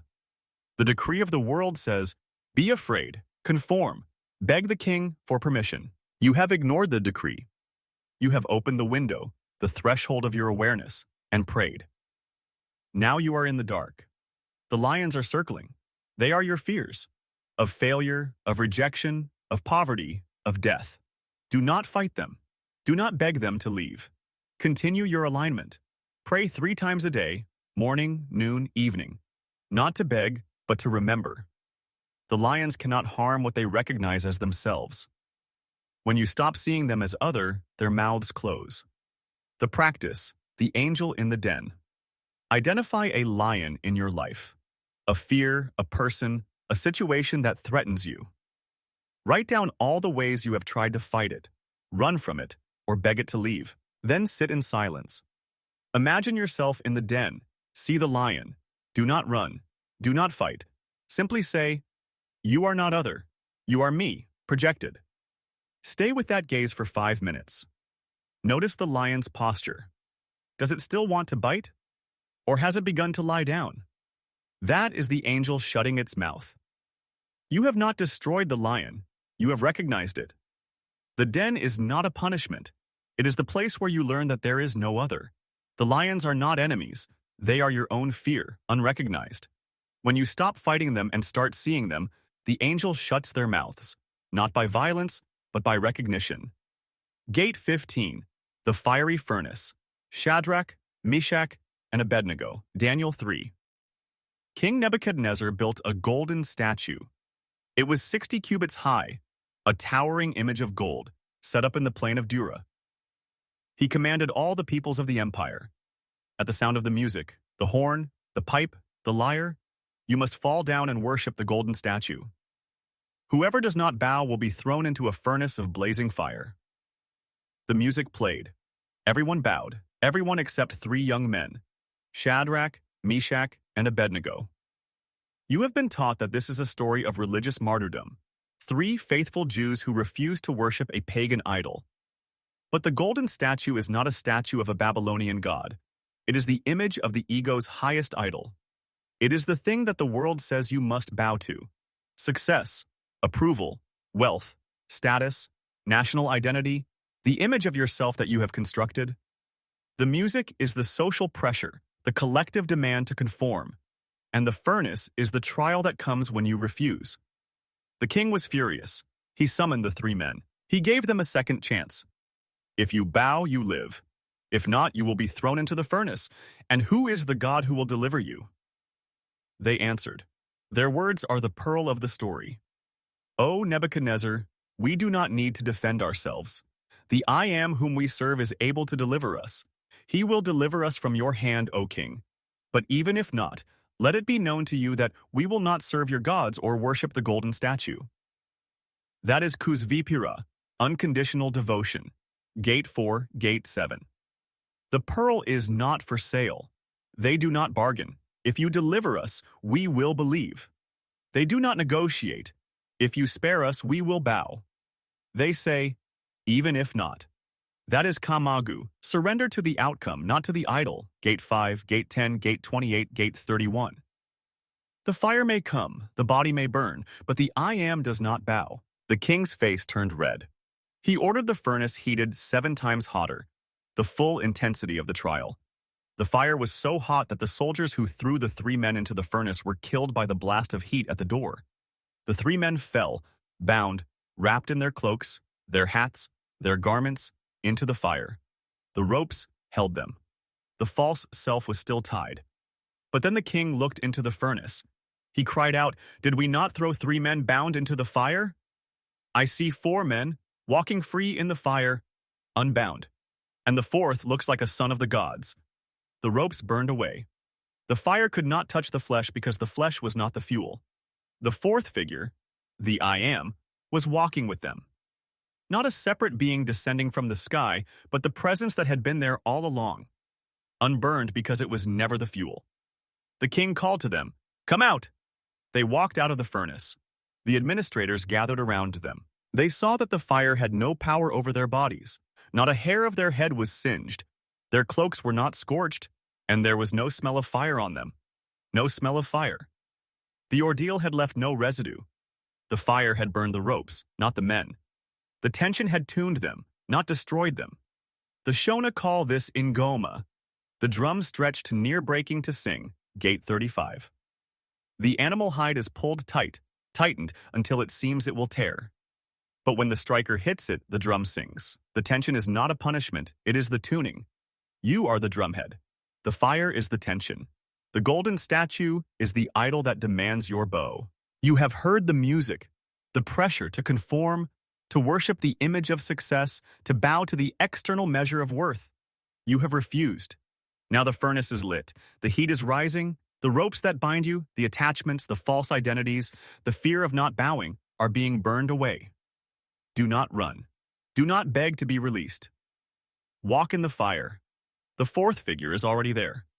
It has always been there. You could not see it while you were still bowing. The practice, walking in the fire. Identify the golden statue in your life, the idol to which you are expected to bow. It may be a job title, a relationship, a financial goal, a national identity. Write down the times you have heard the music, the pressure to conform, to bow, to worship that image. Then say aloud, I will not bow. The I Am is able to deliver me, but even if not, I will not bow. That is Kuzvipira, the refusal to sell the pearl. Then imagine the furnace, the trial that comes when you refuse. Feel the heat. Notice the ropes, the attachments that bind you to the false self. Watch them burn. Then see the fourth figure, the I Am, walking with you. Oh, it was always there. You just could not see it while you were bowing. The fire is not the enemy. The fire is the refiner. It burns the ropes, not you. The fourth figure is not an angel from elsewhere. It is the I Am that has been walking beside you all along, waiting for you to stop bowing so you could finally see it. Gate 16, the Valley of Dry Bones. Ezekiel 37. Ezekiel was led by the hand of the I Am. He was set down in the middle of a valley. The valley was full of bones, thousands of bones scattered across the floor of the valley. Skulls, ribs, femurs, vertebrae, the fragments of countless lives, and they were very dry. The I Am said, Son of man, can these bones live? Ezekiel did not say yes. He did not say no. He said, O Lord God, you know. That is the posture of the awakened will. It does not pretend to know the answer. It does not claim the power to resurrect. It simply stands in the valley of its own dead parts and looks. You have a valley. It is the landscape of your own life, the places where you have scattered, the dreams you abandoned, the relationships that broke, the versions of yourself that you killed. The bones are the facts. They cannot be unbroken. They cannot be replaced with new bones. They are what they are. But the I Am says, prophesy to the bones. Not pray about the bones. Not mourn over the bones. Not wait for the bones to resurrect themselves. Prophecy. Speak the decree. O dry bones, hear the word of the I Am. I will cause breath to enter you, and you shall live. Ezekiel spoke. As he spoke, there was a noise, a rattling. The bones came together, bone to its bone. The skull found its spine. The rib found its sternum. The fragments that had been scattered for years, decades, began to assemble. The Shona word ukulungisa means to make right, to repair, to set straight, be Gate 2, Gate 8. It is the act of revision, not erasing the past, but reassembling it. The bones are not replaced. They are the same bones. But now they are connected. The sinews, the connective tissue of meaning, grew upon them. The flesh, the substance of lived experience, covered them. The skin, the boundary of identity, wrapped around them. The form was complete, but there was no breath. The I Am said, prophesy to the breath. Come from the four winds, O breath, and breathe upon these slain, that they may live. Ezekiel spoke again. The breath entered the assembled form. They stood on their feet, a vast army. Not a pile of dry bones, not a scattered skeleton, a standing, breathing, integrated self. The I Am said, Son of man, these bones are the whole house of Israel. They say, our bones are dried up, our hope is lost. We are cut off. I will open your graves and bring you up from your graves. I will put my breath within you, and you shall live. The graves are the places where you buried the dead parts of yourself. You sealed them in tombs labeled failure, shame, loss, the person I used to be. The I Am does not leave the graves closed. It opens them, not to shame you, but to reassemble you. You cannot skip the valley. You cannot pretend the bones were never broken. But you can prophesy. You can speak the decree over the dry bones of your life. I will not erase you. I will not pretend you did not happen, but I will call you into reassembly. The rattling is the sound of revision. It is not silent. It is not comfortable.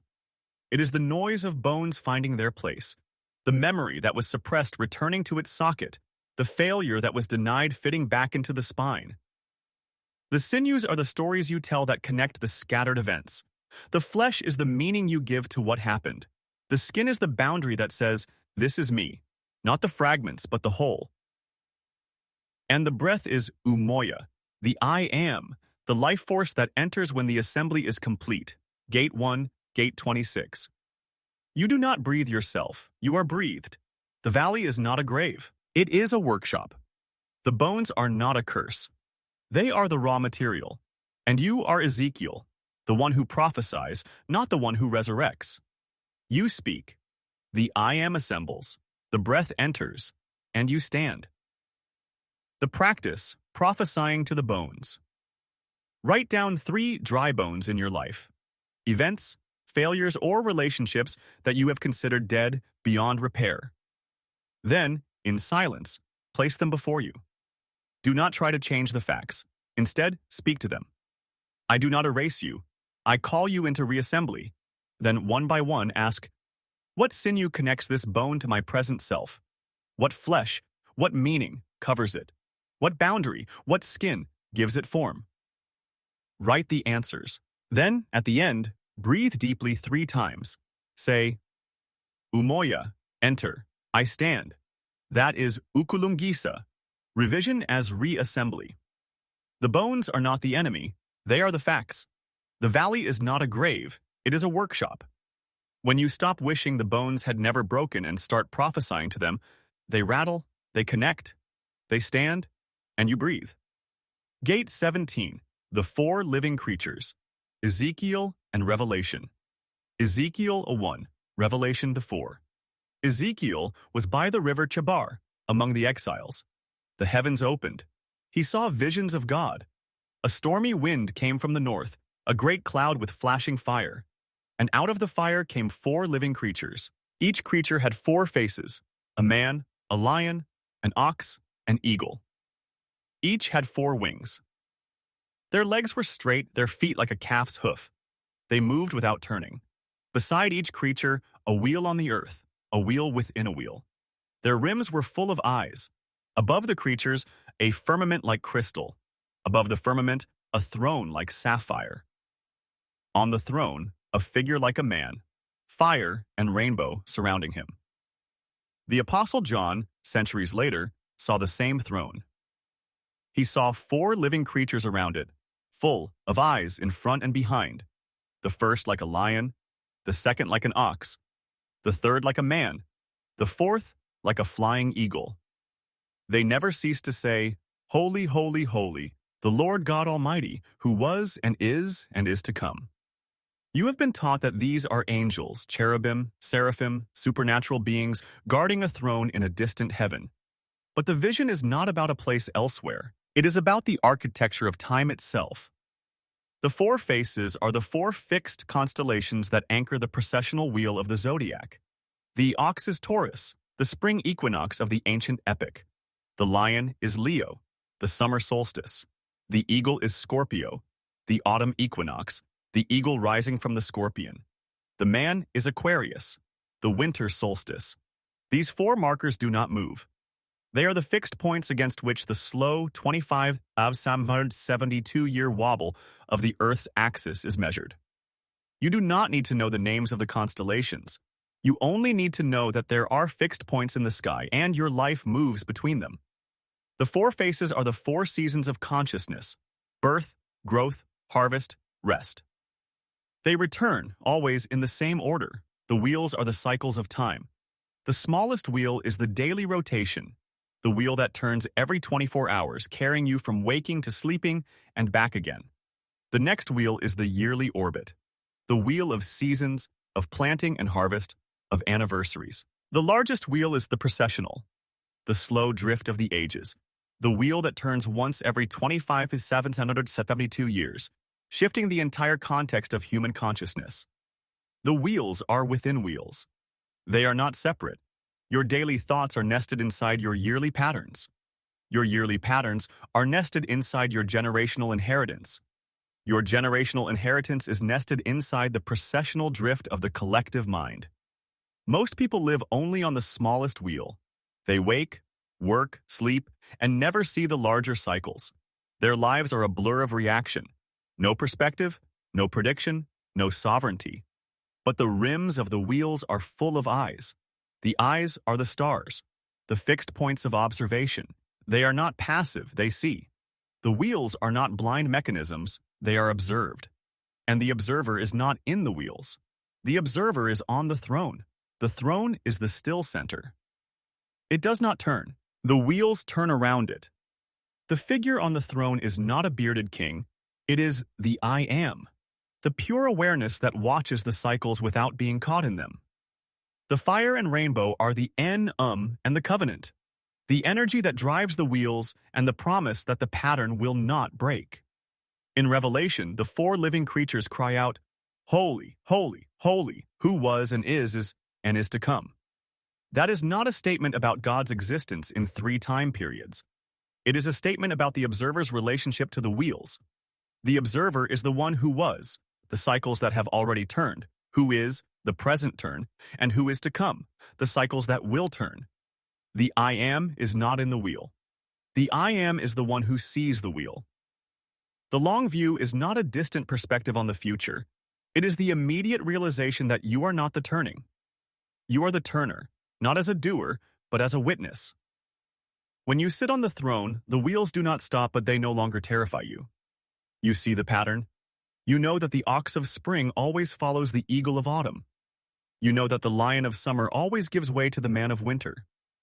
You know that the small wheel of daily anxiety is nested inside the larger wheel of generational drift, and that both are observed by the I Am that does not move. The practice, drawing the circles of time. Take a large sheet of paper, A3 or bigger. Draw 4 circles, one inside the other. The smallest circle, label it daily. Inside it, write the patterns that repeat every day, the times you wake, eat, work, scroll, sleep. Be specific. Do not judge. Just observe. The next circle, label it yearly. Inside it, write the seasons of your life, the anniversaries that trigger memory, the months of financial pressure, the seasons of hope and despair. The next circle, label it generational.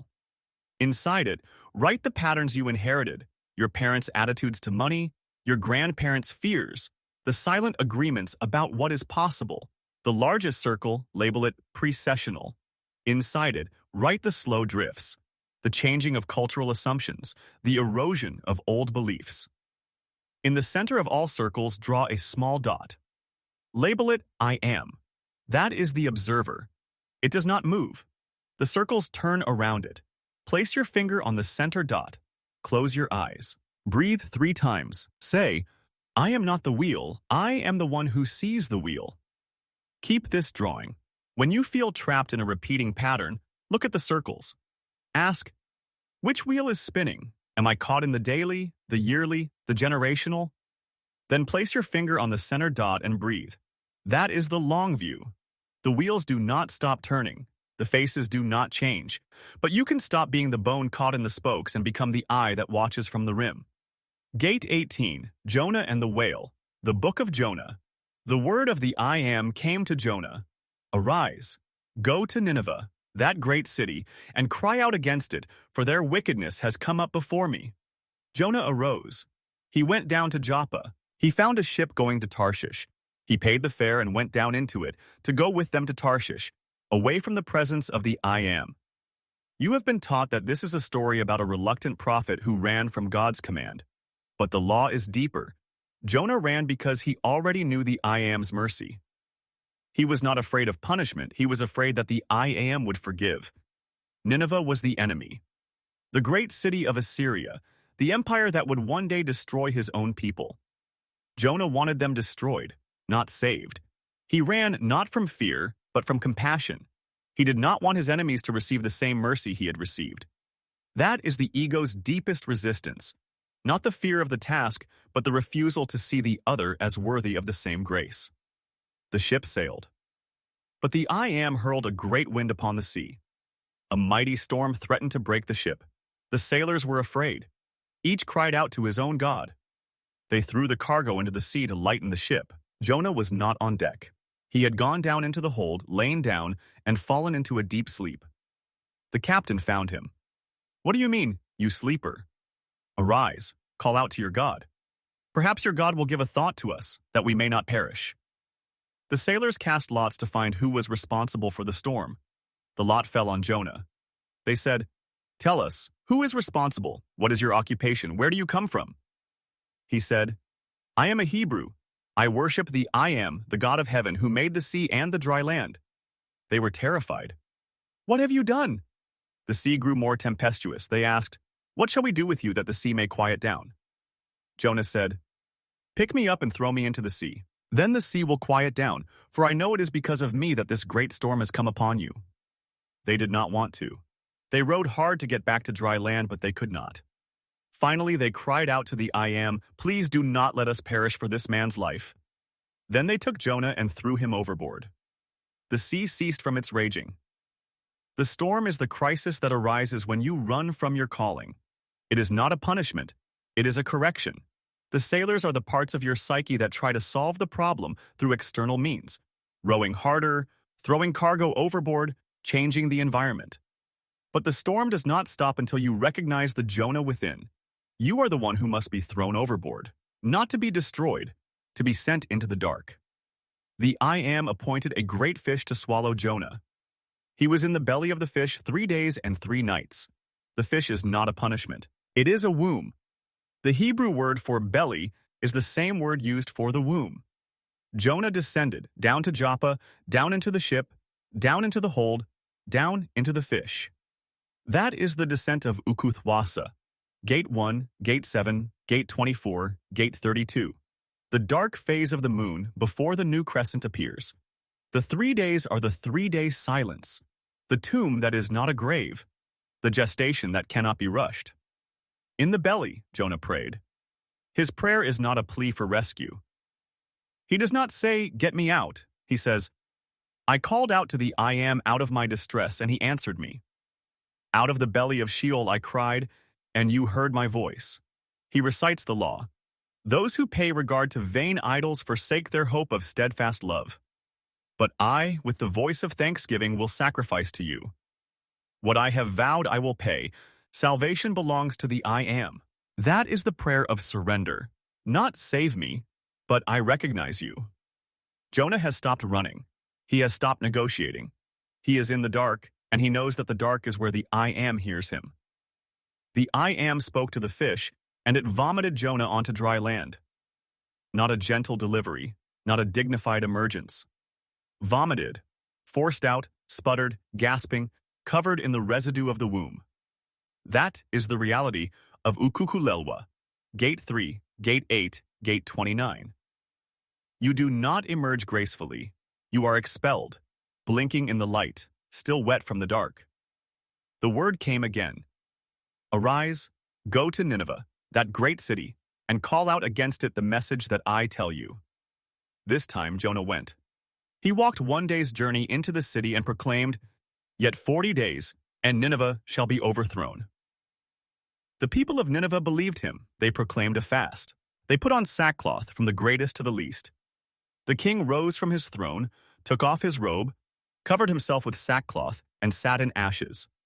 The I Am saw their works, that they turned from their evil way, and the I Am relented from the disaster. Jonah was angry, furious. He prayed, "O I Am, is this not what I said when I was still in my own country? That is why I fled to Tarshish. I knew that you are a gracious God, merciful, slow to anger, abounding in steadfast love, and relenting from disaster. Now take my life, for it is better for me to die than to live." The ego's anger is not at the I Am, it is at the mercy given to the other. Jonah wanted Nineveh destroyed. He wanted the enemy to suffer. He wanted the world to be just, meaning he wanted his own resentment to be validated. The I Am's mercy felt like injustice. Jonah went out of the city, made a shelter, and sat in its shade, waiting to see what would become of the city. The I Am appointed a plant, a kikayan, to grow up over his head, to give him shade and save him from his discomfort. Jonah was exceedingly glad for the plant. Then the I Am appointed a worm. It attacked the plant, and it withered. The sun rose. The east wind blew. The sun beat down on Jonah's head. He grew faint and asked to die. The I Am said, "Do you do well to be angry about the plant?" Jonah said, "Yes, I do well to be angry enough to die." The I Am said, "You pity the plant, for which you did not labor, nor did you make it grow in, which came into being in a night and perished in a night. And should I not pity Nineveh, that great city, in which there are more than 120,000 persons who do not know their right hand from their left, and also much cattle?" The plant is the ego's temporary comfort. It grows fast. One night of obedience and the plant appears. Jonah is glad. He thinks he has earned something. He thinks he can rest. The worm is the small, persistent truth. It kills the plant, not because the truth is cruel, but because the plant was never real. The comfort you build from your obedience is not the goal. The goal is compassion. The worm destroys the false comfort so that you can see the larger mercy. The east wind is the harsh reality. The sun beats down. The fire of the trial that continues after the gestation. Jonah wants to die. He would rather be dead than see his enemies forgiven. The ego would rather die than expand. The I Am's final word is not a rebuke. It is a question. Should I not pity Nineveh? The question is not answered. It hangs. It is the question you must answer for yourself. The worm is the small truth that kills the plant. The plant is the ego's false resolution. The shade is the comfort you built from your partial awakening. And the sun, the I Am, keeps burning.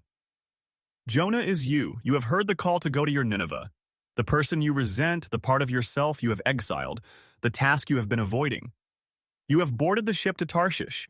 You have gone down into the hold and fallen asleep. The storm has come. The sailors have tried to save you. And finally, you have been thrown into the dark. You are in the fish.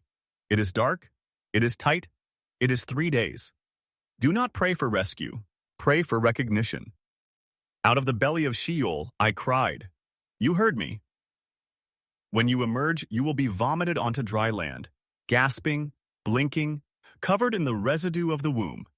You will go to Nineveh. You will speak the message, and the enemy will repent. You will be angry. You will build a shelter. A plant will grow. You will be glad. Then the worm will come. It will kill the plant. The sun will beat down. You will want to die. That is the full arc of Ukuthula. Not just the gestation, but the test of compassion after the emergence. The womb is not the end. The worm is. The practice. The 3 days and the worm. Identify your Nineveh, the thing you are running from, the person you resent, the call you have been ignoring. Write down all the ships to Tarshish you have boarded, the distractions, the excuses, the comfortable escapes. Then sit in silence. Imagine yourself thrown overboard.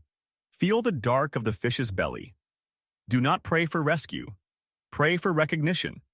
Stay for 3 days, not literally, but in your meditation. When you emerge, do not cling to the plant of temporary comfort. Let the worm do its work. Then go to Nineveh. The fish is not a grave, it is a womb. The 3 days are not an ordeal, they are a gestation. You do not escape the dark, you emerge from it, spat out, blinking, called again. And after the emergence, the worm will come. Not to destroy you, to destroy your shelter. So that you can see, the mercy was never only for you. Gate 19. The cleansing of the temple. Jesus. John chapter 2. Matthew 21. Mark chapter 11. Luke 19. Jesus went up to Jerusalem. He entered the temple, and he found in the temple those who were selling oxen, sheep, and pigeons, and the money changers sitting at their tables. He made a whip of cords. He drove them all out of the temple, the sheep, the oxen, the sellers. He poured out the coins of the money changers and overturned their tables. He said, "Take these things away. Do not make my Father's house a house of trade." You have been taught that this was an act of righteous anger, that Jesus was furious at the corruption of religion. But the law is deeper. The temple is not a building in Jerusalem. The temple is your body, your skull, your consciousness. The money changers are not merchants. They are the thoughts that turn your connection to the I am into a transaction. Every time you think, if I pray this way, I will get that result. If I give to the church, God will bless my business. If I follow the ritual, the ancestors will favor me. If I do enough good deeds, I will earn my salvation. You are a money changer. You are sitting at a table in your own inner sanctuary, exchanging the currency of direct awareness for the counterfeit coins of external approval. The sellers of animals are the sacrificial thoughts. If I sacrifice my time, my money, my sleep, my desires, then the I am will accept me. That is the old economy of barter. The I am does not trade. The I am does not bargain. The I am does not sell grace at the exchange rate of your suffering. The whip of cords is not a weapon of violence against people. It is the tool of Ukuthwasa, the decisive turn, gate 12. You take the twisted cords of your own conditioned thinking and you whip them against the tables of transaction. You overturn, you scatter, you clear the sanctuary. The disciples remembered the psalm, "Zeal for your house will consume me." The fire of gate 6, gate 36, the passion for direct alignment, is a consuming fire. It does not leave the money changers standing. It burns the tables, melts the coins, drives out the animals. The Jewish leaders asked, "What sign do you show us for doing these things?" They demanded proof. They wanted credentials. They wanted the external authority to validate the internal act. Jesus answered, "Destroy this temple, and in 3 days I will raise it up." They thought he was talking about the building that had taken 46 years to construct. He was speaking of the temple of his body. The body is the true sanctuary. The 3 days are Ukuthwasa, gate 1, gate 7, gate 24, gate 32. The dark phase of the moon, the tomb that is a womb, the gestation of the new self. Destroy this temple, let the false self be dismantled. I will raise it up. The I am does the resurrection. The temple is not a building, it is your skull. The money changers are not people. They are the thoughts that make your connection a transaction. Every time you look for a middleman, a priest, a pastor, a sangoma, a guru, a book, a ritual, you are sitting at a money changer's table. You are exchanging your direct knowing for a mediated currency. You are paying a fee to access what was already yours. The cleansing of the temple is the act of buying the pearl, gate 7. The pearl is the direct knowledge of the I am, requiring no transaction. The price is the willingness to sell everything. Every belief in external authority, every bargain with the ego, every, if I do this, then God will do that. You sell the animals, the sacrifice of your peace for approval. You sell the coins, the currency of religious transaction. You overturn the tables, the structures of mediated access. And when the temple is empty, no animals, no coins, no tables, the I am dwells there alone, not as a transaction, not as a bargain, not as a future reward. As presence, the practice, overturning the tables. Sit in silence, close your eyes. Imagine your skull as a temple, the sanctuary of the I am. Now, notice the money changers. The thoughts that say, if I do this, I will get that. If I pray enough, I will be blessed. If I sacrifice enough, I will be worthy. See their tables stacked with coins. Now, take a whip, not of violence, but of decisive attention. Overturn the tables. Scatter the coins, drive out the animals. Say aloud, no transaction, no bargain, no middleman. This temple is for the I am alone. Then sit in the empty temple. Listen to the silence. That is the pearl. The temple is not a building. It is your skull. The money changers are not people. They are the thoughts that make your connection a transaction. Overturn the tables. Scatter the coins. Sit in the empty sanctuary. The I am has been waiting there all along. Gate 20.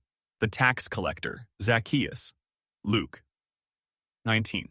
Jesus entered Jericho. A man named Zacchaeus was there. The chief tax collector, wealthy, short in stature. He sought to see Jesus, but he could not because of the crowd. So he ran ahead and climbed a sycamore tree. You have been taught that this is a story of repentance, a greedy tax collector, despised by his people, who changes his ways after an encounter with Jesus.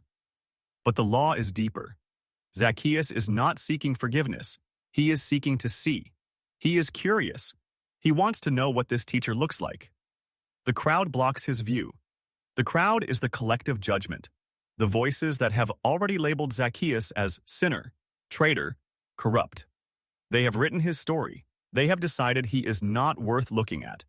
And because he is short, spiritually low, weighed down by his own accumulation, he cannot see over them. So he climbs a sycamore tree. The tree is the branch of self-observation. He elevates his perspective. He moves from the level of the crowd to the level of the observer. He does not become righteous. He becomes elevated. That is the first movement of awakening. You stop standing in the crowd, judging and being judged, and you climb to where you can see. Jesus reached the tree. He looked up. He did not look down on Zacchaeus. He looked up into the branches. That is the recognition of the I am. It honors the one who has climbed. It does not demand that he come down to be inspected. It says, Zacchaeus, come down quickly, for I must stay at your house today. I must stay, not I want to, not I will if you repent. I must. The visitation is inevitable. The I am does not wait for you to become worthy. It initiates the encounter. Zacchaeus came down joyfully. He did not argue. He did not say, I am not worthy. He received. That is the second movement of awakening. You stop resisting the visitation. The crowd grumbled. He has gone to be the guest of a sinner. The conditioned mind always resists the grace given to the other. It wants the I am to visit only those who already deserve it. But the I am does not consult the crowd. Zacchaeus stood and said, Behold, half of my goods I give to the poor, and if I have defrauded anyone of anything, I restore it fourfold. You have been told that this is the proof of his repentance, that he gives away his wealth to show he has changed. But look at the sequence. He does not give before the visit. He does not give as a condition of the visit. He gives after. He gives because the I am has looked up into the tree and said, I must stay at your house. The giving is not a transaction. It is a spontaneous release. The ego that has accumulated wealth, as a shield against insecurity, as a measure of worth, as a fortress against the world, suddenly finds that the wealth is no longer needed. The I am is staying at the house. What does a house need with half its goods when the I am is there? Jesus said, Today salvation has come to this house, since he also is a son of Abraham. For the Son of Man came to seek and to save the lost. He also is a son of Abraham. Not he has become a son, he also is. The original blueprint was never erased. The label sinner was a crowd projection. The I am sees the original lineage, to seek and to save the lost. The lost are not the ones who have wandered away. The lost are the ones who have forgotten that they were never lost. Zacchaeus was not found because he repented. He was found because the I am looked up into the tree. You are Zacchaeus. You have accumulated wealth, achievements, relationships, identities, and you are still short. The crowd has labeled you. The crowd has blocked your view. You have tried to see the I am from ground level, but the judgments of others and your own judgments have kept you low. Climb the sycamore tree. It is the branch of self-observation. It is the place where you stop being in the crowd and start watching the crowd. It is the observer's perch. You do not need to be tall. You need to climb. The I am is passing by. It will look up. It will say, Come down. I must stay at your house. Do not argue. Do not say, I am not ready. Come down joyfully. When the I am stays, the house changes. Not through effort, through presence. The goods that you hoarded will flow out. The debts you owed will be restored, not as penance, but as joy. The salvation is not a future event. It is the immediate realization that you were never lost. You were just short, and you climbed a tree. The practice. Climbing the sycamore. Identify a Zacchaeus in your life, a part of yourself you have labeled as sinner, corrupt, unworthy, or a person you have labeled that way. Then climb the sycamore tree. Step back from the crowd's judgment, elevate your perspective. See yourself or that person as already whole. Do not demand repentance. Simply see the original blueprint. Then say, I must stay at your house. That is the friend of sinners, not fixing, not condemning, just seeing. Zacchaeus did not earn the visit. He climbed a tree. The I Am did not demand repentance. It looked up. The wealth was not a transaction. It flowed out because the container of the ego had been cracked open by being seen. Gate 21. The woman caught in adultery. Jesus. John 8:1-11. Early in the morning, Jesus came again to the temple. All the people came to him, and he sat down and taught them. The scribes and the Pharisees brought a woman who had been caught in adultery. They made her stand before the crowd. They said, Teacher, this woman has been caught in the act of adultery. Moses commanded us to stone such women. What do you say? You have been taught that this is a story of mercy triumphing over judgment, that Jesus forgives the woman and shames her accusers. But the law is deeper. The woman is not a stranger. She is the part of you that has been caught. The accusers are not enemies. They are the voices of your own inner critic. The stones are not rocks. They are the heavy, self-condemning stories you carry. Isinyama, Gate 2. The scribes and Pharisees are testing Jesus. They want to trap him between the law of Moses, which demands stoning, and the Roman prohibition against capital punishment. But the I Am does not play the game of law versus mercy. The I Am plays the game of recognition. Jesus bent down and wrote on the ground with his finger. He wrote twice. The text does not tell us what he wrote. Perhaps he wrote the sins of the accusers. Perhaps he wrote the names of the stones they had dropped in the past. Perhaps he wrote the word dust, the formless ground of Ulanga, where all stories can be revised. Gate 1, Gate 10. The finger that wrote the law on tablets of stone now writes on dust. The law that was fixed, permanent, unyielding, is now written on the ground, temporary, erasable, malleable. The I Am does not erase the past, it rewrites it. They persisted in asking. The critic will not let go. Jesus straightened up and said, Let him who is without sin among you be the first to throw a stone at her. Then he bent down and wrote again. The mirror principle. The finger that points outward also points back. The stone that is raised against another belongs in the hand of the one who has never examined his own hand. One by one, beginning with the older ones, they went away. The older ones, those who had carried their stones longer, who had more years of self-condemnation, who had more practice in projection, they recognized themselves first. They dropped their stones and left. The younger ones followed.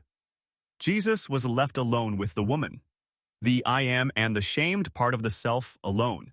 He said to her, Woman, where are they? Has no one condemned you? She said, No one, Lord. The accusers have vanished. They were never real. They were projections of the ego's own unacknowledged guilt. When the mirror shows you yourself, the projection collapses. Jesus said, Neither do I condemn you. Go, and from now on sin no more. The I Am does not condemn. Condemnation is a function of separation. The I Am does not separate. The woman is not condemned because she was never separate. She was only hidden behind the stones. Go and sin no more. Not a threat, not a conditional pardon, an invitation. You are not your sin. The past is not erased, but it no longer defines you. You are the dust and the writing and the finger and the stone. And you are also the one who walks away. The Shona word ukama, Gate 13, means the cord of relatedness. There is no other. The accuser and the accused are knots on the same cord. When the accuser drops the stone, he is not being merciful to the woman. He is releasing the stone from his own hand. The cord does not break, it loosens. The woman is you. You have been caught. The accusers are the voices in your head that replay your failures. The stones are the stories you have rehearsed for years, and the finger is writing in the dust. Not erasing, but revising. The dust is the ground of Ulanga, where all stories are born and can be born again. Drop the stones. You do not need to throw them. You only need to open your fingers. The older ones, the old habits, the old condemnations, they go first. Then the younger ones. Then you are alone with the I Am who says, Neither do I condemn you. The practice, dropping the stones. Write down a sin you have been holding against yourself, a failure, a shame, a moment you wish you could undo. Then write down the voice that accuses you. That voice is the scribe. Now, imagine Jesus bending down and writing in the dust. He is not erasing the event. He is writing over it. What is he writing? Perhaps your name, not as sinner, but as beloved. Sit in silence.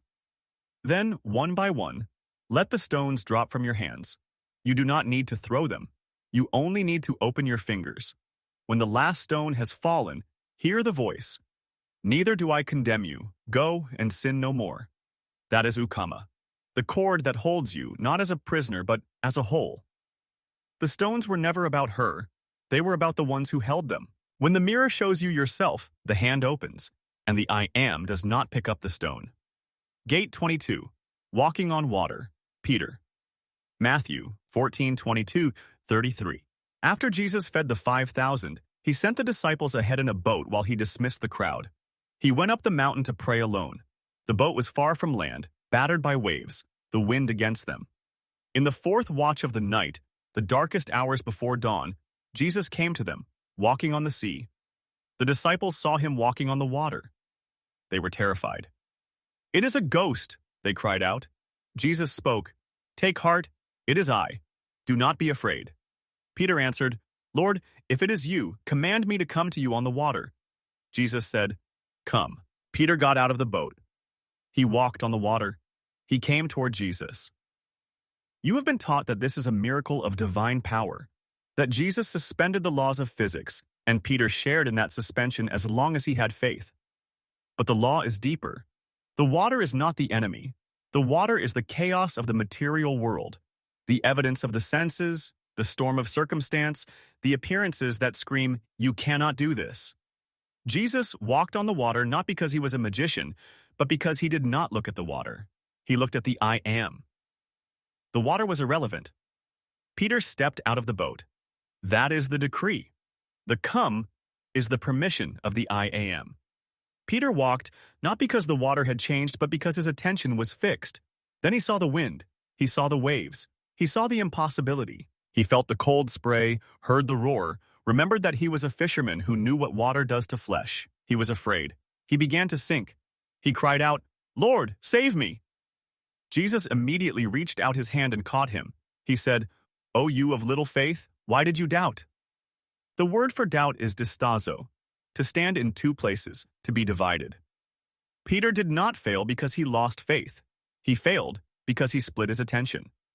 One part of him was looking at Jesus. The other part was looking at the wind. The water does not hold divided attention. The hand was immediate. The I am does not wait for Peter to stop sinking before catching him. The hand is the nature of the I am, to reach, to hold, to lift. They got into the boat. The wind ceased. The disciples worshipped. "Truly, you are the Son of God." The boat is the known container, the safe identity, the old self. The water is the chaos of the unknown. The wind is the evidence of the senses that contradicts the law. And the gaze is the only thing that turns chaos into ground. You are Peter. You have been in the boat, the familiar structure of your life, the safe container of your identity. The storm has been battering you. The wind has been against you. And in the darkest hour, you see the I am walking on the chaos.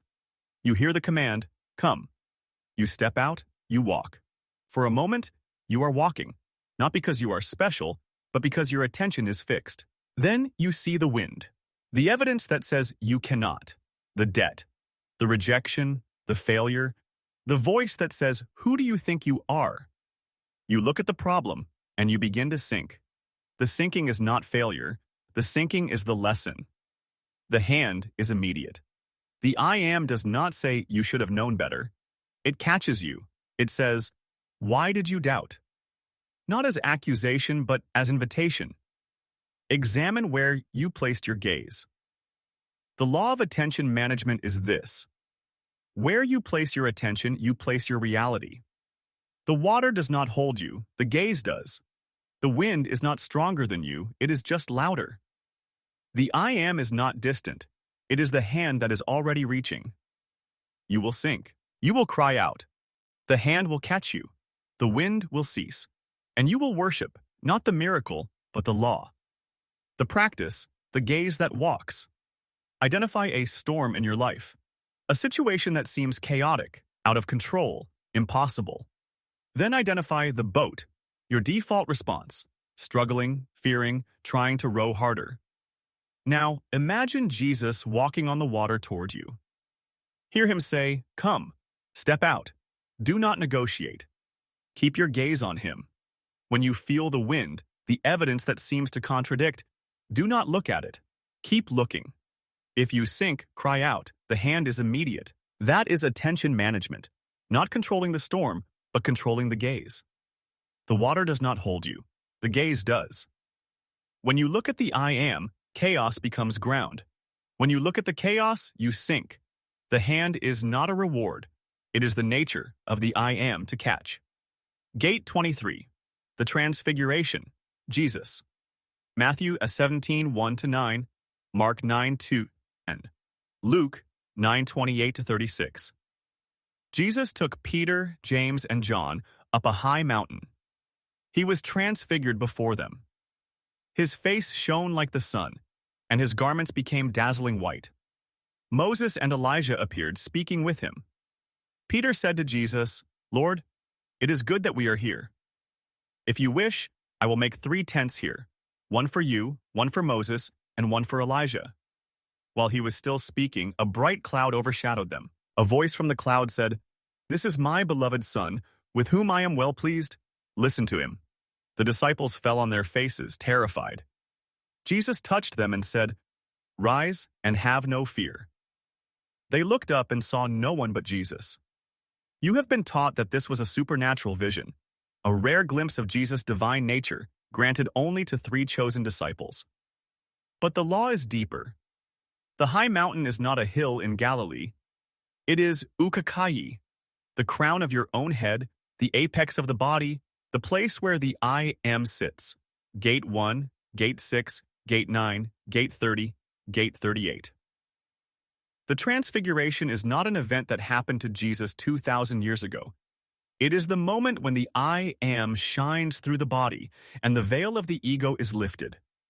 The face shining like the sun is the radiance of Isidema, the weight of presence, fully remembered. Gate 3. The garments becoming white is the body's own light, no longer obscured by the ego's dullness. The Transfiguration is not an addition of external glory. It is the removal of the covering that hid the glory that was always there. Moses and Elijah appear. Moses is the law, the external structure, the rules, the systems, the shoulds that once organized consciousness. Elijah is the prophets, the intuition, the inner voice, the guidance from beyond. They are the 2 pillars of the old self, the objective law and the subjective prophecy. They speak with Jesus, they are present, they are honored, but they are not the I am. Peter, the rock of the ego, sees the 3 figures, Jesus, Moses, Elijah, and immediately wants to build 3 tents. That is the ego's instinct, to capture a peak experience, to fix it in place, to build a permanent structure. Let us make shelters. Let us institutionalize this revelation. Let us create a religion out of this moment. While he is still speaking, the cloud descends. The cloud is the presence of the I am, the Mufuka, the cloud of witnesses, the overshadowing that obscures the ego's vision. The cloud interrupts Peter's impulse to build. It says, "Stop doing, start listening." The voice says, "This is my beloved Son, with whom I am well pleased. Listen to him." Not build for him, not memorize the law, not interpret the prophets. Listen to him. The law, Moses, and the prophets, Elijah, are not discarded, they are fulfilled. They vanish not because they are false, but because their purpose was to point to the living voice. The living voice speaks now. The I am is not a past revelation, it is a present presence. The disciples fall on their faces, terrified. That is the ego's response to direct encounter with the I am, not comfort, not enthusiasm, but awe and fear. They cannot stand in the presence of the unmediated I am. So Jesus touches them. The I am reaches out. Rise and have no fear. The touch lifts the ego from its prostration. They look up and see no one but Jesus. Moses and Elijah are gone. The law and the prophets have served their purpose. The only authority remaining is the living I am. You have your own mountain. It is the crown of your head, the place of stillness. You have been told that you need Moses, the external law, the book, the system. You have been told that you need Elijah, the prophet, the intuition, the inner voice. They are not enemies. They have brought you to the mountain, but they are not the I am. The Transfiguration is the moment when you stop looking at Moses, the external map, and Elijah, the internal prophecy, and you listen to the living voice that speaks now. It is not a voice in the wind. It is the awareness that is reading these words. It says, "This is my beloved," not as a statement about a man in sandals, but as a statement about you. The I am is beloved to itself. You are that. Do not build tents. Do not try to capture this realization. Do not turn it into a doctrine or a technique. Let the cloud overshadow you. Listen. The voice is speaking now. The practice, listening from the crown. Sit in silence. Close your eyes. Imagine climbing a high mountain, the crown of your own head. When you reach the summit, notice the weight of your own presence. Do not add anything. Do not try to shine. Simply be. Notice the law, the rules, the structures, the shoulds, standing to one side. Notice the prophets, the intuitions, the voices that tell you what will happen, standing to the other side. They are not enemies, they are witnesses. Then listen, not to them, to the voice that says, "This is my beloved." That is the I am. Stay there. Do not build tents, just listen. The mountain is not a place you visit. It is the crown you already have. The Transfiguration is not a past event. It is the present possibility. When you stop trying to shine and simply let the I am be, Moses and Elijah bow. And the voice says, listen to him. Gate 24. The tomb and the resurrection. Jesus.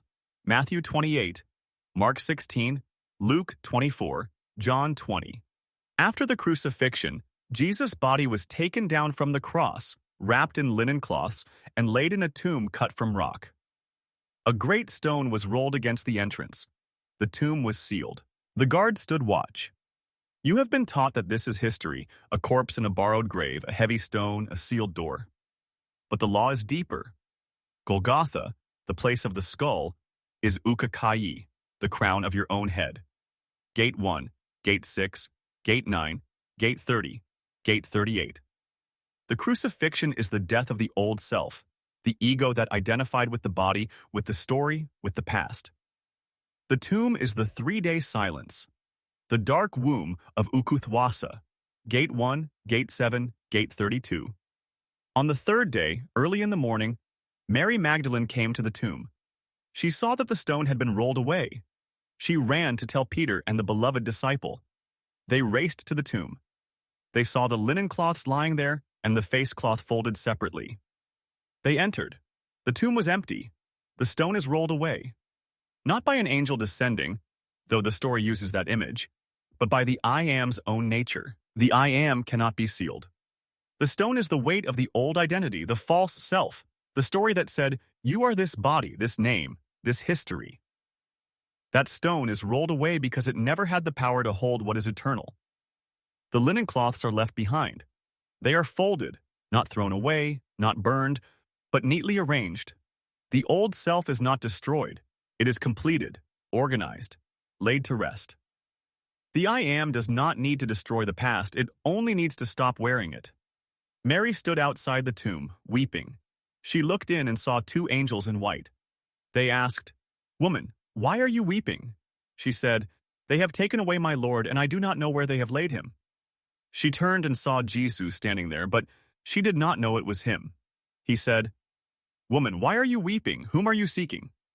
She, thinking he was the gardener, said, "Sir, if you have carried him away, tell me where you have laid him." He said, "Mary." She turned and said, "Rabboni," teacher. The I am appears in ordinary form. The gardener, the one who tends the soil of consciousness, is the unrecognized presence. Mary weeps because she is looking for the old Jesus, the past self, the familiar form. The I am says her name. That is the recognition. You know the presence not by its form, but by its voice calling your own name. The disciples were gathered behind locked doors, afraid. Jesus came and stood among them. He showed them his hands and his side. The wounds are the continuity. The risen I Am bears the marks of the old self, but is not bound by them. He breathed on them and said, "Receive the Holy Spirit." The breath is Umoya, Gate 1, Gate 26. The I Am's own life, now animating the new self. Thomas was not with them. He said, "Unless I see the marks of the nails in his hands, and put my finger into the mark of the nails, and put my hand into his side, I will not believe." A week later, Jesus appeared again. He said to Thomas, "Put your finger here. Do not be faithless, but believing." Thomas answered, "My Lord and my God." Jesus said, "Have you believed because you have seen me? Blessed are those who have not seen and yet have believed." Thomas needs to touch the wounds. He needs to feel the continuity. The doubter is not the enemy. The doubter ensures that the resurrection is not a ghostly illusion, but the same I Am, now risen. The wounds are the mark of the old self, not erased, but transformed. The I Am does not pretend the past did not happen. It carries the marks, but they are no longer wounds. They are the pattern of resurrection. The resurrection is not a future event that happened once. It is the rhythm of Ukuthwasa. The new moon emerges after 3 days of darkness. The tomb is not a grave. It is a womb. The stone is rolled away from the inside, not by external power, but by the I Am's own refusal to be contained. You are the tomb. The old self lies there, wrapped in linen, sealed by the stone of your own identity. The 3 days are the silence of Ukuthwasa, the dark phase of the moon, the gestation that cannot be rushed. Do not try to roll away the stone from the outside. Do not pray for an angel to move it. Wait. The I Am will roll it from the inside. The stone will be moved because there is no wall that can hold the I Am. When you emerge, you will not be a ghost. You will not be a copy of the old self. You will be the same I Am that was there before the crucifixion, now risen, now free, now bearing the marks of the old life, but not bound by them. The practice. The stone from the inside. Sit in silence. Imagine your old self, the identity you have worn, the story you have told. Imagine that self being laid in a tomb. Seal it with a stone. Then sit in the dark of that tomb for 3 days. Do not rush. Do not pray for rescue. On the 3rd day, feel the stone roll away, not by your effort, but by the I Am's own nature. Step out of the tomb. Notice that the linen cloths, the old identity, are still there, but you are not wearing them. You are not a ghost. You are the same I Am that entered the tomb, now risen. That is Ukuthwasa. The tomb is not a place of defeat. It is the womb of emergence. The stone is not a barrier. It is a door that opens from the inside. And the I Am is not raised. It was never dead. Gate 25, the road to Emmaus. Jesus, Luke 24:13-35. 2 of the disciples were walking to a village called Emmaus, about 7 miles from Jerusalem. They were talking about all the things that had happened. As they talked and discussed, Jesus himself drew near and walked with them, but their eyes were kept from recognizing him. He asked, "What are you discussing with each other as you walk?" They stood still, looking sad. Cleopas answered, "Are you the only visitor to Jerusalem who does not know the things that have happened there in these days?" He said, "What things?" They told him, "Concerning Jesus of Nazareth, a prophet mighty in deed and word before God and all the people, and how our chief priests and leaders delivered him up to be condemned to death and crucified him. But we had hoped that he was the one to redeem Israel. Yes, and besides all this, it is now the 3rd day since these things happened. Moreover, some women of our company amazed us. They were at the tomb early this morning, and when they did not find his body, they came back saying that they had even seen a vision of angels, who said that he was alive. Some of those who were with us went to the tomb and found it just as the women had said, but him they did not see. You have been taught that this is a post-resurrection appearance, a proof that Jesus rose from the dead and walked among his followers again. But the law is deeper. The 2 disciples are not 2 strangers. They are the fragmented self, the intellect and the heart, the one who remembers the prophecies and the one who feels the loss. Jerusalem is the center of the old story, the place of crucifixion and empty tomb. They are leaving it. They are retreating. Their hope has died. Jesus, the I Am, draws near, but their eyes are held. The veil is not imposed from outside. It is the ego's own expectation. They are looking for a conqueror, a redeemer who would overthrow the empire. They cannot see the I Am because they are looking for a different shape. The I Am asks, "What things?"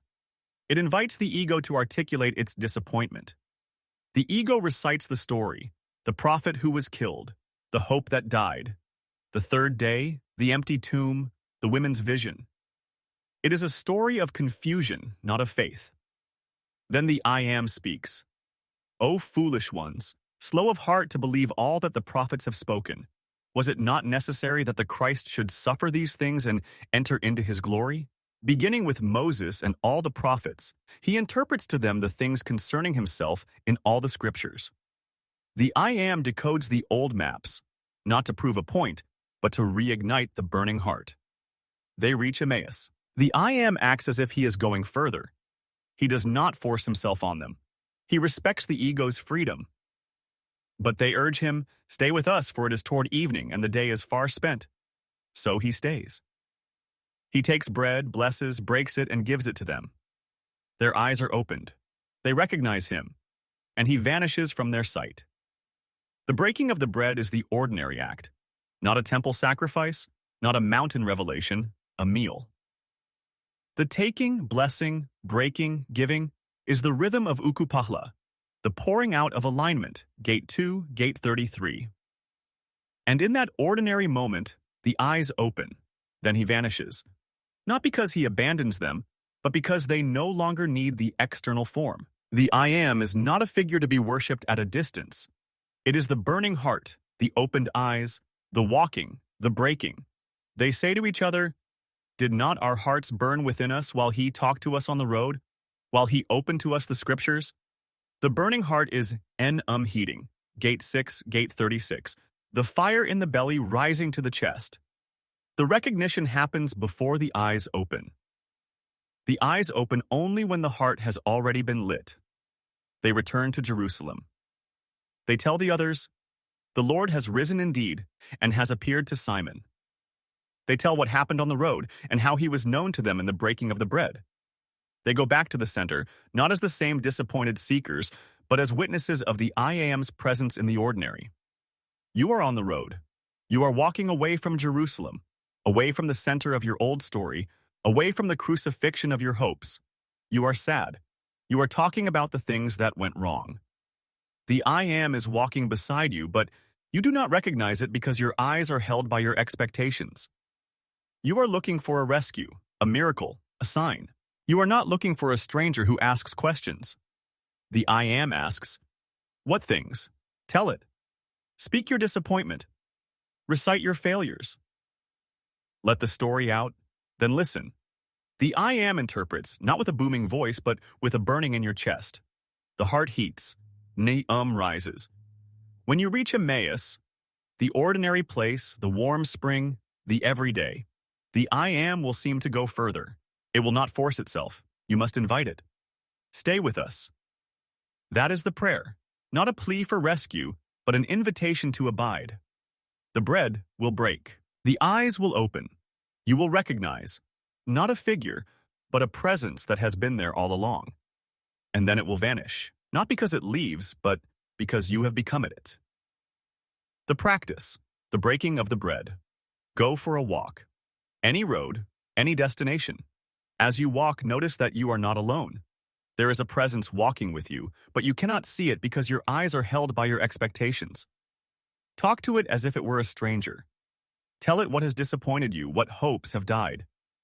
Listen for the interpretation, not in words, but in a burning in your chest. Then, at the end of your walk, take some food, bread, fruit, water, bless it, break it, eat it slowly. As you eat, let your eyes open. You may see no one. That is because the I Am has vanished into you. The I Am walks with you on every ordinary road. Your eyes are held by disappointment. When the heart burns, the bread breaks, and the eyes open, the I Am vanishes. Not because it leaves, but because you have become it. Gate 26, Pentecost, the wind and the fire. Acts 2, 1-21. When the day of Pentecost had come, the disciples were all together in one place. Suddenly, a sound came from heaven like the rush of a mighty wind, and it filled the whole house where they were sitting. Divided tongues of fire appeared and rested on each of them. They were all filled with the Holy Spirit and began to speak in other languages as the Spirit gave them utterance. Devout Jews from every nation under heaven were living in Jerusalem. At this sound they gathered together, bewildered, because each one heard them speaking in his own native language. Amazed and astonished, they asked, "Are not all these who are speaking Galileans? How is it that we hear, each of us, in our own native language?" Others mocked and said, "They are filled with new wine." Peter stood and said, "These are not drunk, as you suppose. This is what was spoken through the prophet Joel. In the last days, God says, 'I will pour out my Spirit on all flesh, and your sons and daughters shall prophesy.'" You have been taught that Pentecost is the birth of the church, the moment when the Holy Spirit descended to empower the disciples for mission. But the law is deeper. Pentecost is the inversion of Babel. At Babel, humanity built a tower to reach heaven. The I Am saw that the ego's ambition would destroy its own ground. So the I Am confused their language, scattering them across the earth. The ego's unity was a false unity, sameness, not harmony. At Pentecost, the I Am descends, no tower, no ambition, just a room full of people who had given up their own plans. The wind is Umoya, Gate 1, Gate 24. The same breath that was breathed into Adam, the same breath that hovers over the waters of creation. It does not push, it fills. It does not scatter, it gathers. The fire is Gate 6, Gate 36. The heat of the belly that rises to the crown, the fire that crackles in the skull when the ego is quiet. It rests on each one. Not a single flame on a single leader, but divided tongues, individual, personal, yet from the same source. The disciples speak in other languages. Not nonsense syllables, not ecstatic babbling. They speak the truth in the languages of those who hear. The I Am does not demand that everyone learn a single sacred tongue. It speaks to each in the language of their own heart. The map is not the territory, but the I Am respects the map. The crowd is amazed. They hear, each in his own native language, about the mighty works of the I Am. Their amazement is the ego's wonder when it encounters the I Am speaking through the other. But some mock. They are filled with new wine. The literalists cannot accept ecstatic experience. They would rather explain away the miracle than expand their understanding. Peter stands. He does not rebuke the mockers, he interprets. He quotes Joel. "In the last days, I will pour out my Spirit on all flesh." The last days are not a future apocalypse. They are the moment when the ego stops hoarding the I Am and allows it to flow through all. Sons and daughters shall prophesy, not a professional clergy, but every seeker. Young men shall see visions, old men shall dream dreams. The fire respects no age, no status, no preparation. The I Am is poured out on all flesh, not on a chosen tribe, not on a single religion, on all flesh. That is Ubuntu, Gate 14. There is no other. The ear that hears the other's tongue as its own is the ear that has been opened by the fire. You are in the room. The wind is filling the space where you sit. You cannot see it, but you can feel it. The presence that has been with you since before you could speak. The fire is resting on your head, not burning, just warming. Is rising. Your tongue is loosened. You do not need to speak in a foreign language. You need to speak the truth in the language of the one who is listening. That is the gift of tongues, not the ability to produce strange syllables, but the ability to be heard. The I Am does not care about your eloquence. It cares about your alignment. The crowd mocks. There will always be those who say, "You are drunk. You are emotional. This is not real." Do not argue with them. Peter did not argue. He interpreted. He gave the mockers a map that could lead them into the territory. The wind is still blowing. The fire is still resting. The languages are still being spoken. And the ear that is open hears the I Am in every tongue. The practice. The tongue that is heard. Find a moment of silence. Then, imagine the room you are in being filled with a rushing wind. Not a physical wind, but a presence. Do not control it. Let it fill every corner. Then, imagine a small flame of fire resting on your head. Not burning, just resting. Feel the warmth. Then, without moving your mouth, imagine speaking in a language you do not know. Do not try to make it meaningful. Just let the sound come.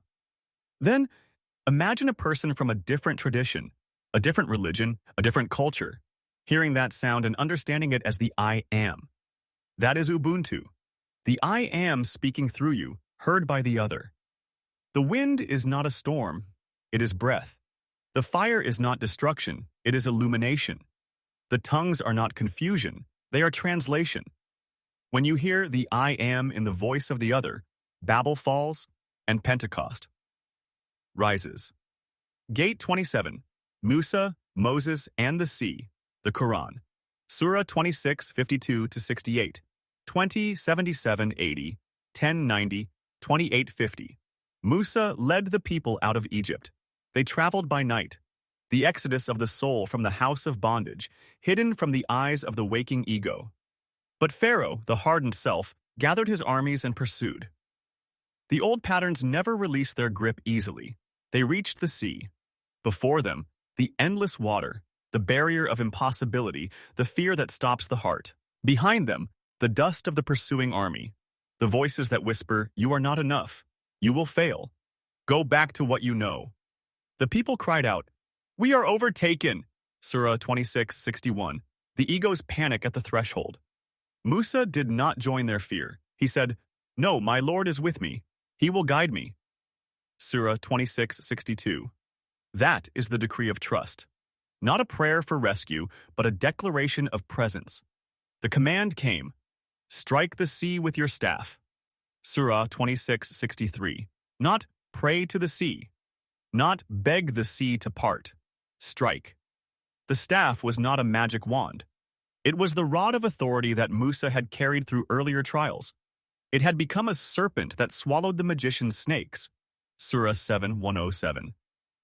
It had been the instrument of signs that broke the ego's resistance. The staff was the physical extension of an alignment forged in fire. To strike the sea was not an act of violence.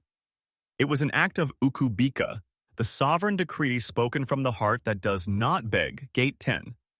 Musa struck the sea. The water split. The Quran says the sea parted into 12 dry paths, one for each tribe. Surah 26:63. Not a single road, but a multiplicity of crossings. The I am does not force every seeker through the same narrow channel. The sea becomes as many paths as there are hearts. Each tribe walked its own dry ground, walls of water on either side. The paths were not bridges built by others. They were the ground that revealed itself under the feet of those who stepped forward. The water did not retreat. It stood like mountains, a guard, a witness, a test. The people crossed. The sovereign self left the slave identity behind. The army entered the same paths. The old patterns tried to follow, but the sea returned, as the Quran says. We brought the children of Israel across the sea, and Pharaoh and his hosts pursued them in tyranny and enmity. When drowning overtook him, he cried, "I believe that there is no God, but the God of Moses and Aaron." Surah 10:90.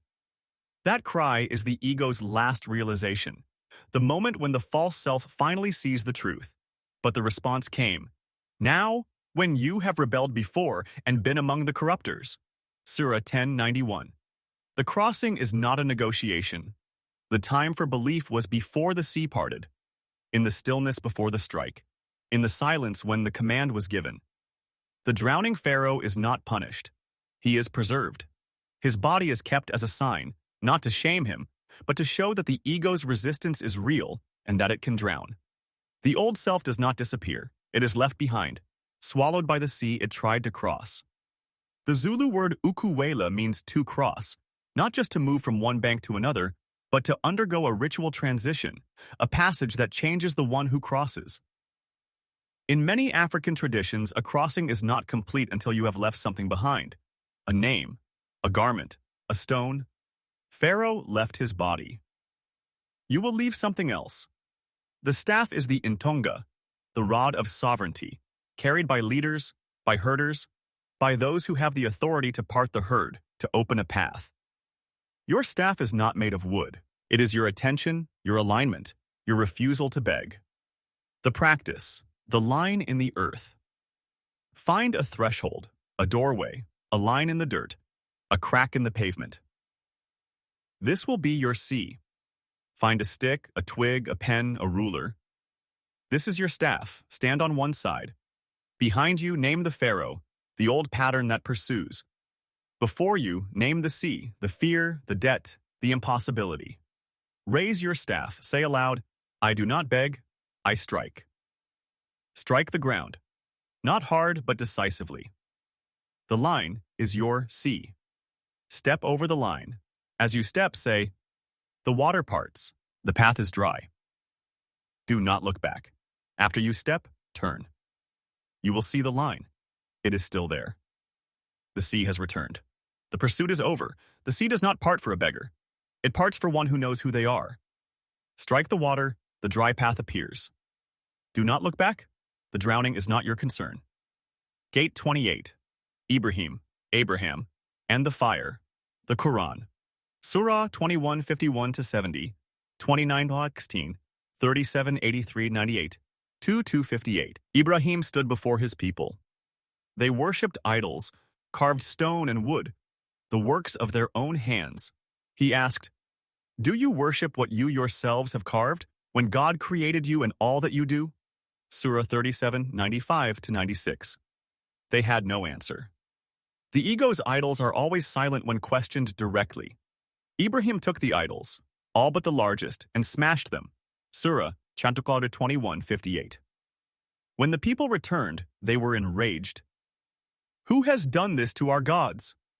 Ibrahim said, ask the largest of them. If they can speak, they will tell you. Surah chapter 21:62-63. The people knew their idols were dumb, deaf, dead. They were humiliated, and in their humiliation they turned their rage on Ibrahim. Burn him! Avenge your gods! Surah 21:68. They gathered wood for days. They built a massive furnace, a kiln so hot that birds flying over would be scorched. They kindled the fire, and they threw Ibrahim into it. You have been taught that this is a story of miraculous rescue, that God saved Ibrahim from the flames because of his faith. But the law is deeper. The fire is not an external punishment. It is the trial that the ego builds when it cannot answer the question.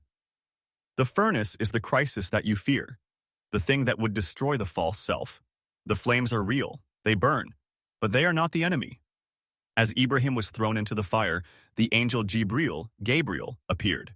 He asked, do you need anything? Ibrahim answered, from you, no. From God, yes. That is the moment of Kamagu, Gate 5, Gate 10, Gate 31.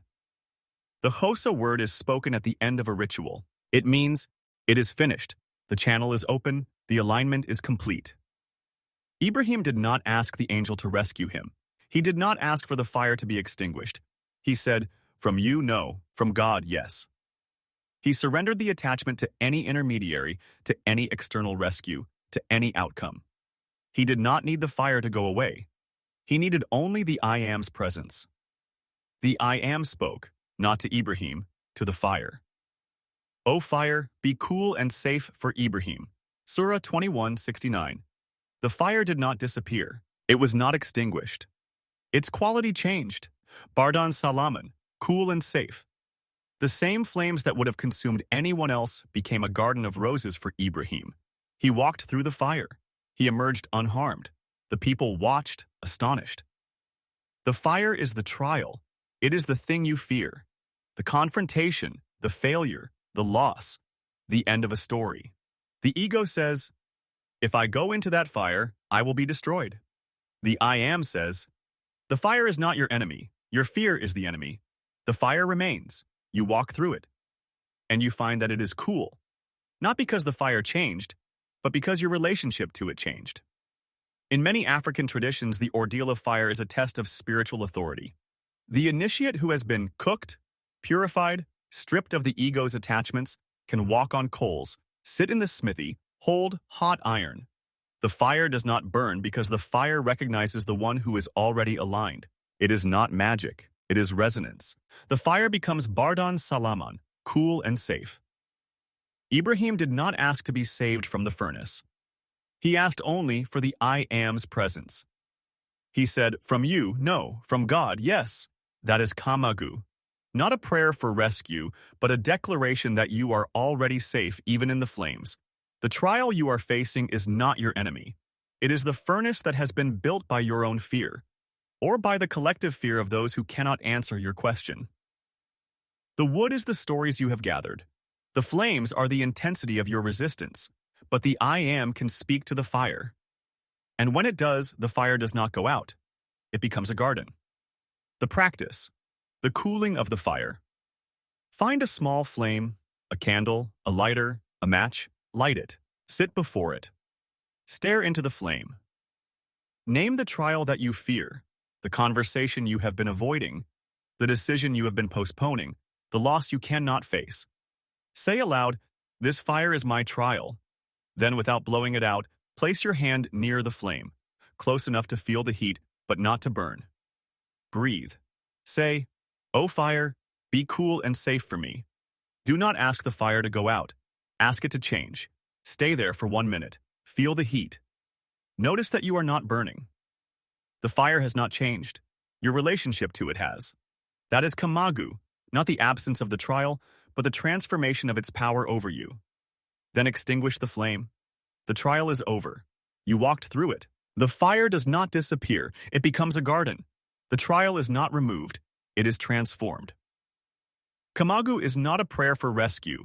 It is the declaration that you are already safe even in the flames. Gate 29, Yusuf, Joseph, in the well, the Quran. Surah 12, Surah Yusuf. Yusuf dreamed. He saw 11 stars, the sun, and the moon bowing down to him. Surah 12:4. He told his father, Yaqub. Yaqub said, do not tell your brothers. They will plot against you. Your dream will be fulfilled, but the path is through the dark. Surah 12:5. The dream is the vision of the integrated self, all parts of the psyche aligned around the awakened will. The stars are the brothers, the shadow aspects of the ego. The sun and moon are the parents, the old consciousness and the feeling heart. They will bow, but not before Yusuf has descended. The brothers were jealous. They said, our father loves Yusuf more than us. Let us kill him or cast him into a distant land. Then our father will turn to us. Surah 12:8-9. They asked their father to send Yusuf with them. He hesitated, then agreed. They took Yusuf and threw him into the well. Surah 12:10-15.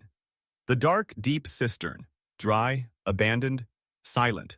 The ego stripped of its identity, its dreams, its protection. The brothers returned to their father with a shirt stained with false blood, weeping, we went racing. A wolf devoured him. Surah 12:17. Yaqub said, no, your souls have tempted you to something. Patience is beautiful. I trust in God. Surah 12:18. The well is not a punishment. It is a womb. The Zulu word umthombo means both well and source. The dark is not empty. It is the place of Ukuthula, sacred gestation, Gate 3, Gate 8, Gate 18. The seed must be buried before it can sprout. Yusuf was planted. A caravan came. They drew water from the well and found Yusuf. They said, good news, a young boy. They took him and sold him cheaply for a few silver coins to a house in Egypt. Surah 12:19-20. The shadow undervalues the dreamer. In the house of Al-Aziz, the treasurer of Egypt, Yusuf grew. He was gifted with knowledge. The wife of Al-Aziz attempted to seduce him. She closed the doors and said, come. Surah 12:23. He said, I seek refuge in God. My master has honored me. I will not betray him. Surah 12:23. He refused the shortcut. The temptation to bypass the gestation, to take power or pleasure before the emergence, is always present. The fire would be cool if he stepped into it with surrender, but he was not yet cooked. The time was not right, so he chose the prison. He was thrown into the prison, a further descent. Surah 12:33. The well was the first dark, the prison is the second. The ego learns patience. It learns to interpret dreams, the language of the unconscious. Two prisoners came to him. One dreamed he was pressing wine. The other dreamed he was carrying bread on his head, from which birds were eating. Yusuf interpreted, the cupbearer would return to the king, the baker would be crucified. Surah 12:36-42. He asked the cupbearer to remember him to the king. The cupbearer forgot. Years passed. The prison was the Sabbath, the waiting that is not empty. Yusuf was gestating. Then the king dreamed. He saw 7 fat cows eaten by 7 lean cows, and 7 green ears of grain and 7 dry and withered. Surah 12:43. He was troubled. No one could interpret the dream. The cupbearer remembered. He said, send me to the prison. Surah 12:45. Yusuf said, 7 years of plenty will come. Then 7 years of famine. During the years of plenty, store grain. During the famine, you will eat what you stored. Surah 12:47-49. The collective unconscious spoke its crisis. The king dreamed of the cycles of abundance and scarcity, the law of Ukuthula. The grain stored in the years of plenty is the wisdom accumulated in the dark. Yusuf did not hoard his interpretation. He fed the king. The king appointed Yusuf over the granaries of Egypt. Surah 12:54-55. He rose from the prison to the throne, not because he was lucky, but because he had stored grain in the dark. The years of plenty came. He stored. The years of famine came. The people came to buy grain. Yusuf's brothers came. They did not recognize him. He recognized them. He tested them, not for revenge, but to see if the shadow had changed. He said, bring your youngest brother to me. They brought Benjamin. Yusuf revealed himself. I am Yusuf. This is my brother. God has shown us favor. Surah 12:90. The dream was fulfilled. The 11 stars, the brothers, bowed. The sun and moon, his parents, came to Egypt and bowed. The shirt that had been stained with false blood was now thrown over his father's face, and Yaqub's sight was restored. The scent of the true self heals the one who mourned. The well is not a grave. The prison is not a punishment. The years are not wasted. Yusuf is not a victim. He is a seed. The dark is the womb. The waiting is the gestation. The rise is the emergence. And the one who has been cooked in the dark feeds the world. The practice. The descent into the well. Find a dark room, a closet, a bathroom with no windows, a space you can make dark. Close the door, sit on the floor. You are in the well. Name the thing that threw you here. The betrayal, the failure, the loss that forced you into the dark. Do not fight it. Sit, count your breaths. For each breath, imagine 1 second of a year passing. Do not rush. Stay for 7 minutes, 1 minute for each year of the famine. In the silence, listen. The well is not empty. It is a womb. You are not abandoned. You are gestating. The shirt is still there. The trace of the true self. The scent that will heal the one who mourns. When the darkness presses, whisper, I am not buried. I am planted. After 7 minutes, stand. Open the door. The light will be bright. You have not been buried. You have been gestated. The grain is stored. The famine will come, and you will feed the world. The well is not a grave. The prison is not a punishment. The years are not wasted. You are a seed. The dark is the womb. The waiting is the gestation. The rise is the emergence. And the one who has been cooked in the dark feeds the world. Gate 30. The Night Journey. Isra and Miraj. The Quran. Surah 17:1, 53:1-18. Sahih Bukhari. Sahih Muslim. The Prophet was taken by night from the sacred mosque in Mecca to the farthest mosque in Jerusalem, the place where the 3 great maps of the IAM converge. Surah 17:1. He rode the Buraq, a steed of light, faster than lightning. When he reached Jerusalem, he led the prophets in prayer. Adam, Jesus, John, Joseph, Enoch, Aaron, Moses, Abraham. The I Am gathered all the maps into a single direction. Then the ascent began. He rose through the 7 heavens. Each heaven was a layer of his own consciousness, a level of the self, a threshold of integration. In the first heaven, he met Adam, the original human, the physical self, the body that walks the earth. Adam greeted him, and the prophet passed. In the second heaven, he met Jesus and John, the cousins of love and purification, the heart that feels, the heart that burns. He passed. In the third heaven, he met Joseph, the son of Jacob, the dreamer of stars, the one who was thrown into the well and rose to feed the world. Gate 29. He saw the face of beauty, the creative self that transforms suffering into art. He passed.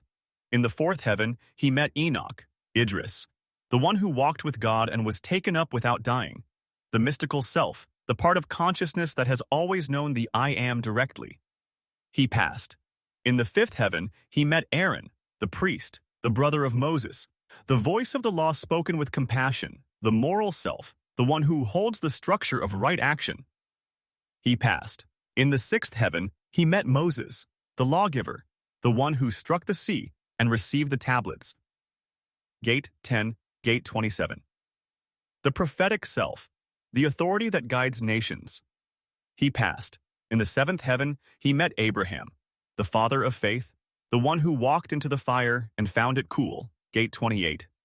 The surrendered self, the one who has sold every attachment and stands only in the I Am. He passed. Beyond the seventh heaven was the Sidrat al-Muntaha, the lote tree of the furthest boundary, Surah 53-14. Its leaves were like the ears of elephants, its fruits like clay jars. It marked the limit of the created universe, the boundary of the ego. No creature can pass beyond it. The prophet alone was brought near. He was at a distance of 2 bow lengths or nearer, Surah 53-9. Not a physical distance, a proximity of recognition. The I Am was not far away. It was as close as the heart when it stops looking for distance. There, the prophet received the command of the 5 daily prayers. Originally, they were 50. But Moses, who knew the weight of the law, advised him to ask for reduction. The prophet returned to the I Am again and again, until the prayers were reduced to 5. The mercy of the I Am, the ecstasy of the night journey condenses into the daily rhythm of dawn, noon, afternoon, sunset, and night. The peak experience does not replace the ordinary. It anchors it. The prophet returned to Mecca. He told the people of his journey. They mocked him. The ego cannot believe that the ordinary body can ascend to the I Am. But the I Am does not need your belief. The journey happened. The prayers were given. The crown opened. The Zulu word Ukuthwasa is the crown of the head, the place where the spirit enters the body. Gate 1, Gate 6, Gate 9, Gate 24, Gate 38. The Sidrat al-Muntaha is not a tree in the sky. It is the threshold at the top of your own skull. The 7 heavens are not distant planets. They are the layers of your own consciousness, from the belly to the heart to the throat to the forehead to the crown. The Burak is your attention. It moves faster than lightning. When you align your intention, you can travel from the noise of the taxi rank to the silence of the I Am in a single breath. You do not need a winged horse. You need a quiet room. The prophets you meet in the ascent are not historical figures. They are the archetypal capacities of your own mind. You do not worship them. You integrate them. The Adam who walks the earth. The Jesus who loves. The Joseph who dreams. The Enoch who sees. The Aaron who speaks truth. The Moses who brings the law. The Abraham who surrenders. Each one lives in you. The journey is not to escape them. It is to align them. And the lote tree is the boundary of the ego. You cannot pass it by effort. You can only be brought near. And when you are near, you do not see the I Am as an object. You see that you are the seeing. The prayers are the grounding. The prophet did not stay in the 7th heaven. He returned to Mecca, to the dusty streets, to the people who mocked him. He prayed 5 times a day. The ecstasy served the ordinary. The ascent served the descent. You have your own mirage, It is the quiet moment when your attention rises from the belly to the heart to the crown. You do not need to leave the body. You need to inhabit it fully. The fire sleeps in your belly. Gate 6, Gate 36. Feel it. It rises to your chest. Inhlizio, the sovereign heart. Gate 6. It rises to your throat, the word that commands. It rises to your forehead, the vision that sees. It rises to the crown. Ukakai, the threshold where the I Am speaks. The prayers are the anchor. 5 times a day, at dawn, noon, afternoon, sunset, night, you stop. You stand, you bow, you prostrate. The forehead touches the ground. The crown opens. The I Am speaks. And you return to the ordinary, carrying the light of the lote tree in your chest. The practice, the ascension, meditation. Sit with your spine straight. Place your hand on your belly. Feel the warmth. Say, I am the first heaven, the seed.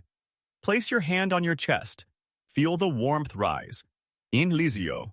Say, I am the second heaven, the heart that loves. Place your hand on your throat. Feel the vibration. Say, I am the third heaven, the word that creates. Place your hand on your forehead. Feel the light. Say, I am the fourth heaven, the vision that sees. Place your hand on the crown of your head. Feel the openness. Ukakai. Say, I am the fifth heaven, the threshold. Then lift your hands from your body. Hold them in front of you, palms up. Say, 2 bow lengths or nearer. Pause. Breathe. Feel the presence that is not a distance, then lower your hands. Say, I return to the earth. The prayer is 5. The day is 7. The journey is now. Stand, walk. The ascent is over. The descent begins. The prayers will call you again. The heavens are not above you. They are within you. The lote tree is the crown of your own skull. And the prayer, the daily, humble, repeated prayer, is the anchor that keeps the ascent from becoming a flight from the world. You are not a ghost. You are a body that has remembered its height. Gate 31. The Sufi annihilation, Al-Hallaj. Not a Quranic story, but the silence between the verses. In the city of Baghdad, in the early 10th century, a man named Mansur Al-Hallaj stood before the judges. He was a mystic, a poet, a teacher.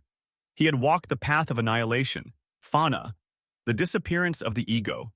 He had dissolved so completely that he could no longer find the one who was speaking. And in that emptiness he said, Ana al-Haq, I am the truth. The judges heard blasphemy. They heard a man claiming to be God. They condemned him. He was imprisoned for years. He was beaten. He was crucified. He was beheaded. His body was burned and his ashes were thrown into the Tigris River. You have been taught that this is a story of heresy, that Al-Hallaj crossed the line between creature and creator. But the law is deeper. Al-Hallaj did not claim that Mansur was God.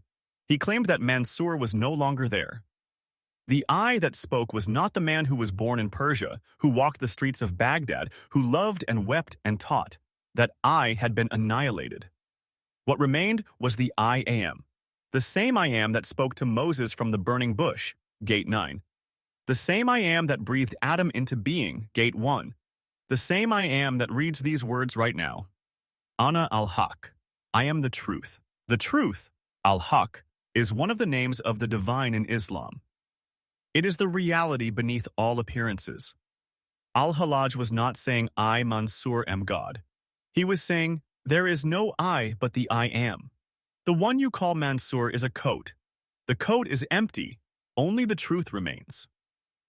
The judges could not hear the difference. The ego cannot hear any statement made from beyond the ego. It hears only the threat of its own extinction. So it killed the body that spoke. Al-Hallaj is not a figure to be worshipped. He is a mirror. His life shows you what happens when the ego's work is complete. He did not fight the executioners. He did not recant. He recited prayers of love as they beat him. He said, the only thing that matters is that the truth is true. He said, kill me, my friends. In my being killed is my life. The execution was not a defeat. It was the final proof. The body can be destroyed. The name can be erased.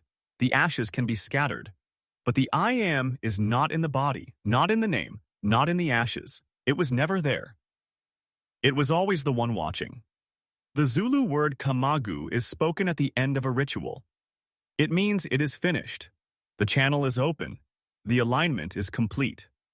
Gate 5, Gate 10, Gate 28. Al-Hallaj spoke kamagu when he stood on the scaffold. He did not ask for rescue. He did not bargain. He said, Ana al-Haq. That is the ultimate decree, not a claim of personal divinity, but the recognition that the personal was never real. The Shona word kuzvipira means unconditional devotion, the act of burning the bridge behind you. Gate 4, Gate 7, Gate 15. Al-Hallaj burned the bridge. He did not leave a path of retreat to the old self. He was all in. And the world responded by burning his body. The Xhosa word Ukuthwasa is the new moon emerging after 3 days of darkness. Gate 1, Gate 7, Gate 24, Gate 32. Al-Hallaj's death was the dark moon. His words, Ana al-Haq, are the crescent. They have survived the burning. They have survived the ashes. They have survived the river. You are not Al-Hallaj. You do not need to be crucified to wake up. But you are invited to the same annihilation. The ego that says, I am this body, this name, this history, that ego must die. Not violently, not by the sword, by recognition. You are not your name. You are not your job. You are not your failures or your successes. You are the one who has been watching all of it. The practice, the annihilation. Meditation. Sit in silence. Bring to mind your name. The name your mother gave you, the name you answer to, the name on your documents. Say it aloud, I am your name. Then say, but that is a name, it is not me. Repeat your name, then say, the name is a coat, I am the one who wears the coat. Breathe. Then one by one, let go of the attachments that define that name. Your job, your nationality, your religion, your successes, your failures. For each one, say, that is not me. I am the one who watches that. When you have released all the coats, sit in the stillness. Do not say, I am. Simply be. If the thought I am arises, let it go. Stay in the silence for as long as you can. That is Fana, the annihilation of the separate self. When you return, you will say your name again. It will be different. It will be a coat you choose to wear, not a cage you are trapped in. That is Baka, abiding in the I am, wearing the coat of the world lightly. Al-Hallaj did not claim to be a god. He claimed that the I am speaks through a throat that has been emptied of the ego. Ana al-Haq is not I, Mansur, am the truth. It is, the truth is the only I. The executioners could not understand the difference. They heard a person claiming divinity. They could not hear the annihilation of the person. Gate 32, Ukuthwasa, the African initiation. Not a scripture, but the soil from which scripture grows. In the villages of the Eastern Cape, in the mountains of KwaZulu-Natal, in the plains of Mpumalanga, there is a word for the sickness that is not a sickness. Ukuthwasa. It is the calling of the ancestors. It begins with dreams. Water rising, snakes coiled, the dead speaking. It begins with headaches that will not stop, with chest pains no doctor can explain, with a restlessness that drives you from your bed at night. The body says, something is coming. The ego says, I am falling apart. You have been taught that such symptoms are illness, that the mind has broken, that the body is failing, that you need medication and diagnosis. But the ancestors know a different law. Ukuthwasa is not a breakdown, it is a breakthrough. The old self is being dismembered so that the healer can be born. See Gate 1, Gate 7, Gate 24 for the same pattern in Hebrew and Christian scriptures. The word thwasa is the same word used for the new moon. Ukuthwasa kwenyanga. For 3 days, the moon is dark. The sky is empty, the night is deep. The crescent cannot be seen. Then, on the 4th night, a sliver of light appears. The moon has not been reborn. It has emerged from the darkness that was never empty. The initiate, the thwasa, is like the dark moon. For weeks, months, sometimes years, they are in the shadows. They cannot work. They cannot hold relationships. They cannot be the person they used to be. The world calls them sick. The ancestors call them chosen. In the traditional way, the Ukuthwasa is not abandoned. The family consults a Gobela, a senior healer who has already walked the path. The Gobela reads the bones. The bones are not magic. They are a mirror. Gate 33. They show the pattern that is already there. The Gobela says, "You are called. You must go into the dark." The initiate is dressed in white, the color of the ancestors, of the moon, of the new. They are isolated in a hut, a room, a quiet place. No noise, no demands, no distractions. The isolation is not punishment, it is protection. The womb must be sealed. The seed must be buried. In the dark, the initiate learns. They learn to dream, not to sleep, but to listen. They learn the songs of the ancestors, not lyrics, but frequencies. They learn to throw the bones, not to predict the future, but to see the present configuration of the unconscious. The bones are the scattered fragments of the old self. The Ukuthwasa learns to read them, to assemble them, to see the pattern that was hidden. The drum, in Goma, Gate 35, beats through the nights. The rhythm is not entertainment. It is the pulse that cracks the old shell. The drum says, "You will not sleep. You will not escape. You will be stretched until the skin sings." Then one day the Ukuthwasa emerges. The community gathers. There is a ceremony, umsebenzi, the graduation of the healer. The Ukuthwasa now wears the colors of the ancestors. They throw the bones in public. They sing the songs. The community sees the healer who was hidden in the dark. The illness that seemed like a curse has become a calling. The breakdown has become a breakthrough. The dark moon has become the crescent. This is Ukuthwasa, not a story from a book, but the rhythm of transformation itself. Every healer, every seeker, every human who has ever been cracked open by life, you have experienced Ukuthwasa. The job loss, the breakup, the depression, the crisis that would not end. You were not broken. You were being dismembered so that the healer could be assembled. The 3-day silence of the tomb, Gate 24. The 40 days of the flood, Gate 3. The years in the well of Yusuf, Gate 29. The dark phase of the moon. All are Ukuthwasa. The container changes. The law does not. The practice. The 3-day dark set aside 3 consecutive days when you will isolate yourself from the noise of the world. No social media, no news, no busyness.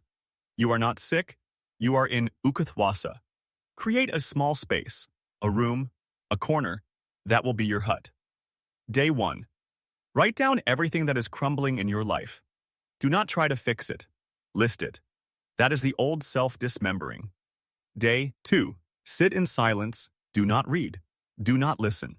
Let the voices come. The ancestors, the memories, the fragments. If you cry, cry. If you sleep, sleep. That is the dark phase. Day 3. Wash your body with water and salt. Put on white clothes or a white cloth. Light a candle. Say aloud, "I emerge. I am not the same who entered."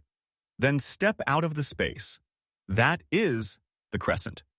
You are not fully healed. You have taken one step. The Gobela is the silence itself. The ancestors are the stillness. The bones will be thrown later. For now, you have remembered the rhythm of the moon. Ukuthwasa is not a curse. It is the dark phase of the moon. The crescent is not a rebirth. It is the same moon emerging. You are not being destroyed. You are being revealed. Gate 33. Idlozi. The ancestral frequency. The hum in the blood. In the Nguni traditions of southern Africa, there is a word that is often translated as ancestor, but the translation is thin. The word is Idlozi, and it comes from the verb ukuloza, to hum, to whistle, to produce a low, persistent vibration, like the wind moving through dry reeds, like a distant radio signal that is always there, but usually drowned out by the noise of the ego. You have been taught that ancestors are ghosts, dead people floating in a graveyard, waiting to be appeased with beer and bones. But the law is deeper. The ancestors are not out there. They are the frequency of your bloodline, encoded in your DNA, humming in your bones. They do not speak in words. They vibrate in your cells. The ritual is not a conversation with the dead. It is the tuning of your own receiver. The Nguni word Idlozi is not a noun for a person. It is a description of a phenomenon. When you sit in silence, when you quiet the noise of the world, you may feel a pressure at the crown of your head. Ukakayi, Gate 1, Gate 6, Gate 9, Gate 30, Gate 38. A warmth, a subtle ringing. That is the Idlozi. It is not a ghost tapping you. It is your own bloodline humming, the frequency of those who survived the fire so you could breathe. In the traditional practice, a person honors the ancestors by Ukuthula, pouring water or beer onto the ground, speaking the names of those who came before, Gate 2. The water is not a payment. It is a symbol of release.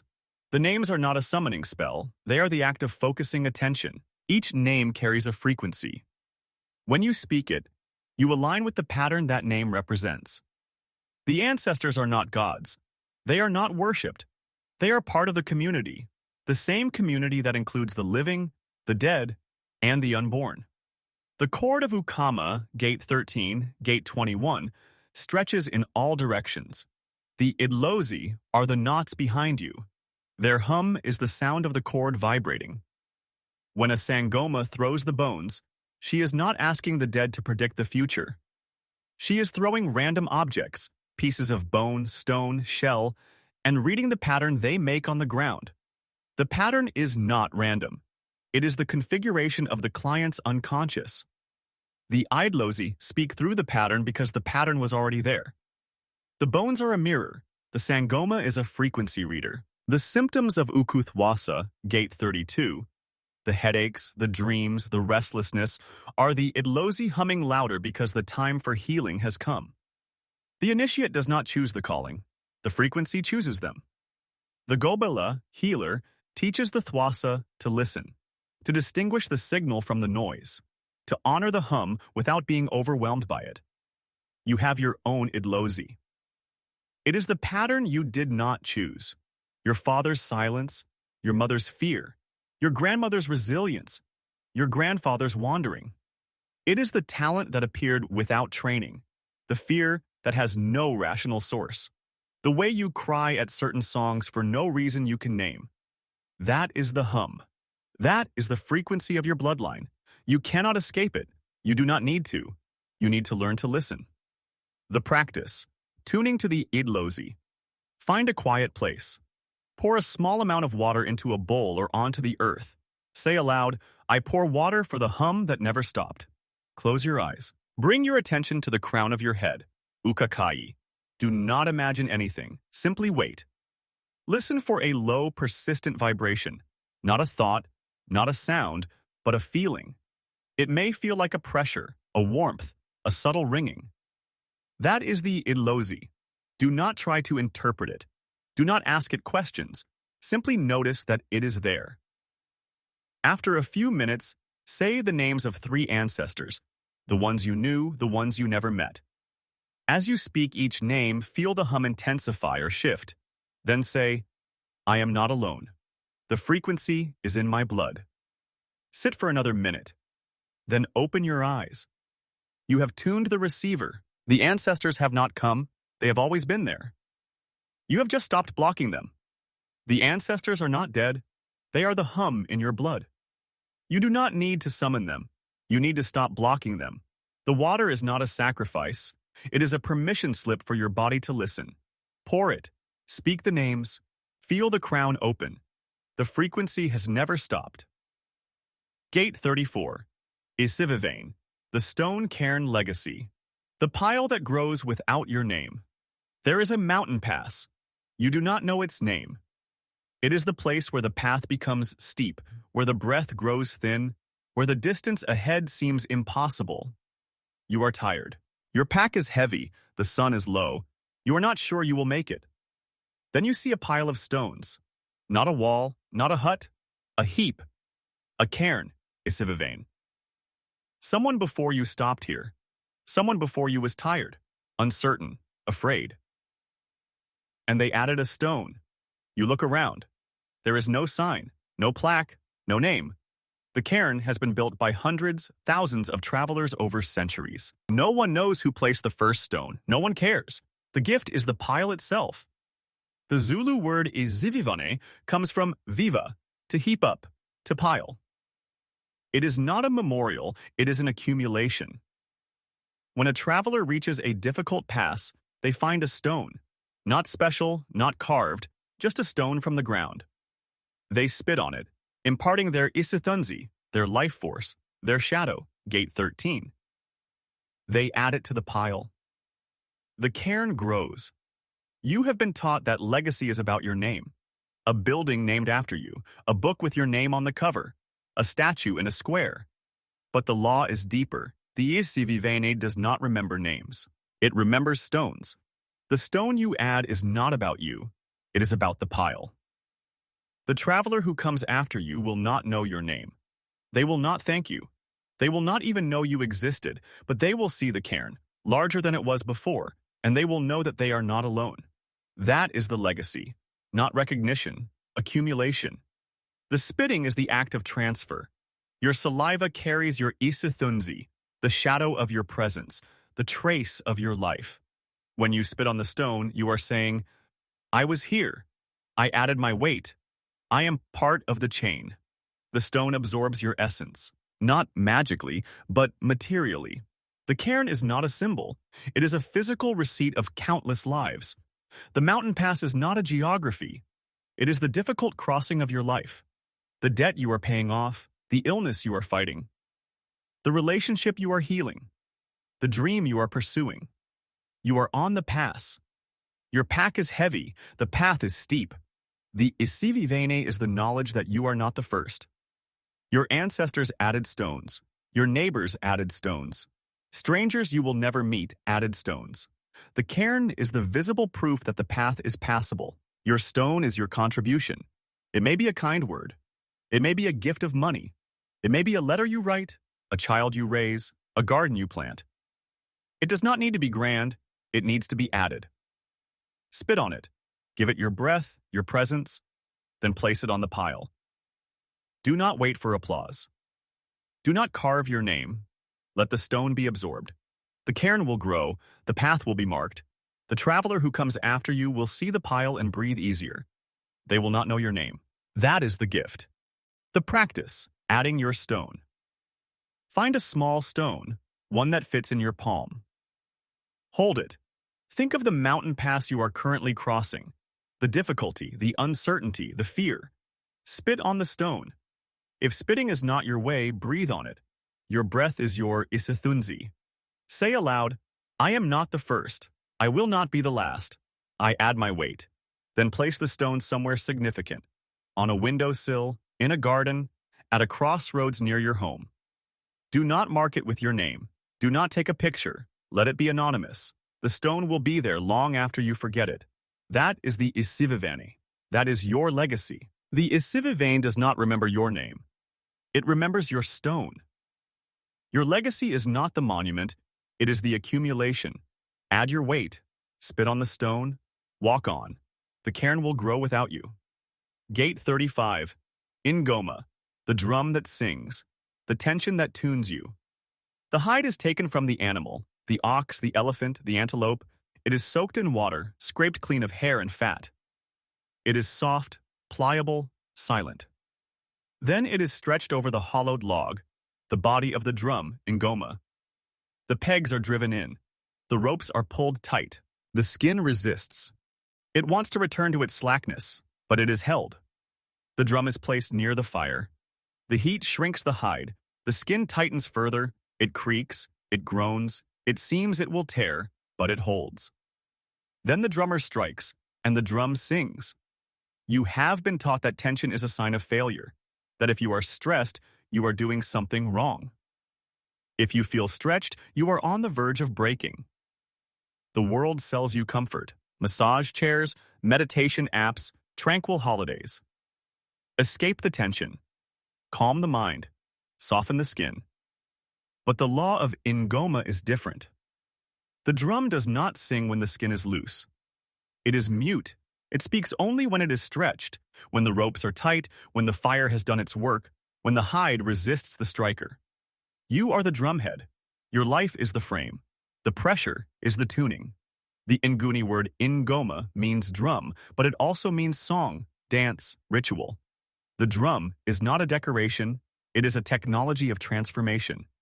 The hide was once alive. It carried blood, breath, muscle. Now it is stretched over wood. It has been reshaped, it has been tightened, and it has found a new voice. Your life is the same. You have been soaked in the water of experience, the tears, the sweat, the rain of waiting. You have been scraped clean of old attachments, the hair of the old self, the fat of comfort. You have been stretched over the frame of your circumstances. The pegs are the commitments you have made, the ropes are the relationships that hold you. And the fire is the trial. Gate 15, Gate 28. The heat of crisis, the fever of transformation. You thought the fire was your enemy. You prayed for it to be removed. But the fire is not the enemy. It is the tuner. It shrinks the skin. It tightens the hide. It prepares you to sing. When the drummer strikes, when life hits you with a loss, a failure, a demand, you will either be mute or you will sing. The mute drum is the one that was never stretched. The singing drum is the one that held. In the traditional ceremony, the drum is not played alone. The community dances. The ancestors are called. The drum is the heartbeat of the collective. Your song is not for you alone. It is for the ones who will dance to your rhythm. The tension you endure is not wasted. It becomes the pulse that moves others. The practice, the tuning meditation. Sit with your spine straight. Place your hands on your thighs. Take 3 deep breaths, then clench your fists tightly as you can. Feel the tension in your hands, your arms, your shoulders. Hold it. Count to 10. Then release. Feel the release. Now, think of an area of your life where you feel stretched. A deadline, a relationship, a financial pressure. Do not try to escape it. Say aloud, I am being tuned, not broken. Then, imagine your body as the drum. Feel the skin of your chest, your belly, your back. Feel the heat. Gate 6, Gate 36. Rising from your belly to your crown. Say, the fire tightens me. The song is coming. Then hum a low note, a deep, sustained om. Feel the vibration in your chest. That is the drum singing. Stay with the hum for 1 minute, then stop. Say, I am not the tension, I am the song. The tension is the tuning. The song is the gift. The drum does not ask for the tension to stop. It asks for the skin to hold. You are the drumhead. The song is coming. Hold. Gate 36, Ehyeh and Num, the sand trance, the fire that sleeps in the belly. The sun sets over the Kalahari. The fire is lit. The women sit in a circle, their hands poised. The men stand, rattles tied to their ankles. The first clap breaks the silence. Slow, steady, clap, pause, clap, pause. Then another clap. Overlapping, then another. The rhythm builds. The men begin to move, circling the fire. Their feet stamp the earth. The rattles hiss. The fire crackles. The air grows thick with heat and dust. The dancer does not decide to enter trance. The trance decides to take the dancer. The sand know a secret that the world has forgotten. There is a fire that sleeps in the belly. They call it Num. It is cold, latent, dormant, a coal waiting to be lit. It does not burn on its own. It needs heat. It needs rhythm. It needs the clapping of women and the stamping of feet. The Khoi and San were the first peoples of southern Africa. They did not build stone walls or write scriptures. They danced. And in the dance, they healed. They saw the ancestors. They walked in the spirit world. They returned with the power to pull sickness from the bones of the sick. You have been taught that this is primitive superstition, that the San were children playing with fire and drums, that their trance was hysteria or hallucination. But the law is deeper. The Kia, the trance dance, is a technology. It is a technology of consciousness. The fire in the belly is Num.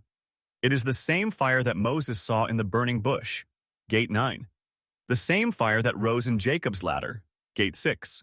The same fire that cracked the crown of the Ukuthwasa, Gate 32. It is not a metaphor. It is a physiological reality. Your nervous system can be entrained by rhythm. The clapping of the women, 180 beats per minute interlocking, relentless, shifts your brainwaves from the chatter of the ego, beta, to the deep silence of the trance, theta. The heat of the fire, the heat of the dance, the heat of the they boil the stomach. The fire rises up the spine. It reaches the crown. Ukakai, gate 1, gate 6, gate 9, gate 30, gate 38. And the ego, the little self that thinks it is the boss, dissolves. In that dissolution, the dancer sees. Not with the eyes, with the whole body. They see the sickness in the patient. They see the shape of the spirit. They see the path that is hidden.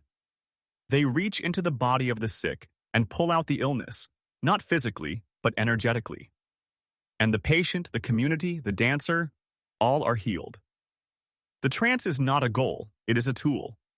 The sand do not dance for entertainment. They dance to survive.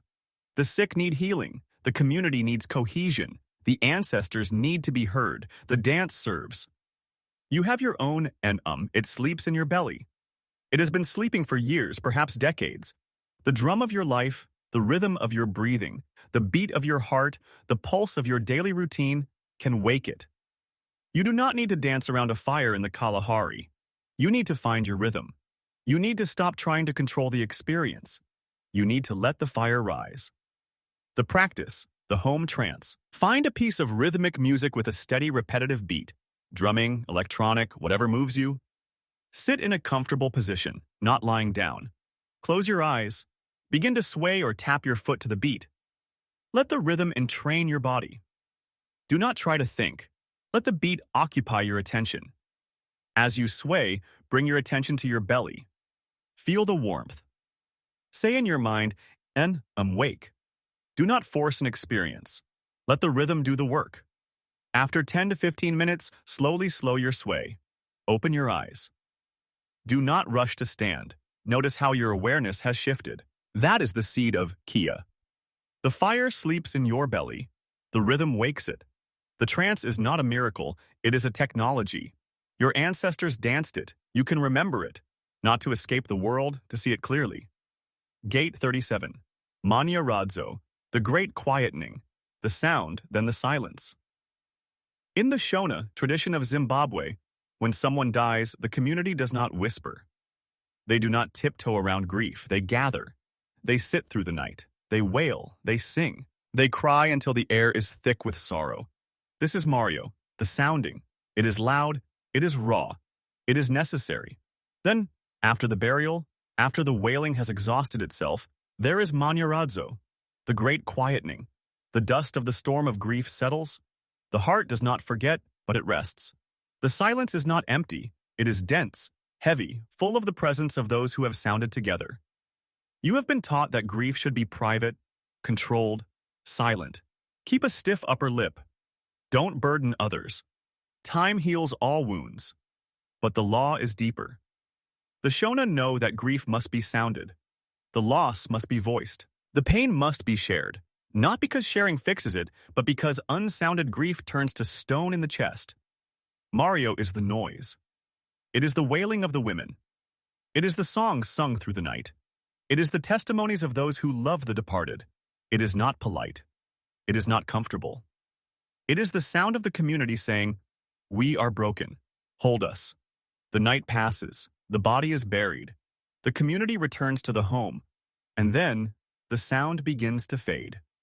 Not because the grief is gone, but because it has been expressed. The wailing has done its work. The air, once thick with noise, now feels thick with something else.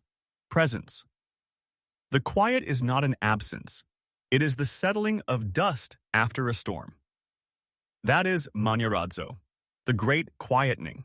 The word comes from nyarara, to be quiet, to be still, to settle. It is the opposite of ria, to sound, to resound. The Shona understood that you cannot have the quiet without the noise. You cannot settle the dust without raising it first. You cannot comfort without having first mourned. In the quiet, the community sits together. They may speak softly. They may sit in silence. they may share a meal. The food is not a celebration, it is an anchor. The ordinary act of eating returns the living to the living. The dead are honored, but the living must eat. Manyaradzo is not the end of grief. It is the ground where grief learns to rest. The loss is not erased. The wound is not healed in the sense of disappearing. But the wound is no longer bleeding. The sound has been made. The dust has settled. You have your own losses. A death, a relationship that ended. A dream that died. A part of yourself that you buried. You may have never sounded them. You may have kept the grief quiet, private, bottled. The dust has not settled because it was never raised. The quiet you feel is not Manyaradzo. It is suppression. The grief is still there, heavy, unmourned. The practice, the sounding and the settling. Take a piece of paper. Write down a loss you have carried, a death, a breakup, a dream that died. Then find a space where you can be alone. Read the loss aloud. Read it again, louder. Cry if you need to. Wail if the sound comes. That is Mario, the sounding. Do not stop yourself. Let the sound fill the space. When the sound runs out, sit in silence. Do not try to think, simply be. That silence is Manyaradzo, the great quietening. The dust settles.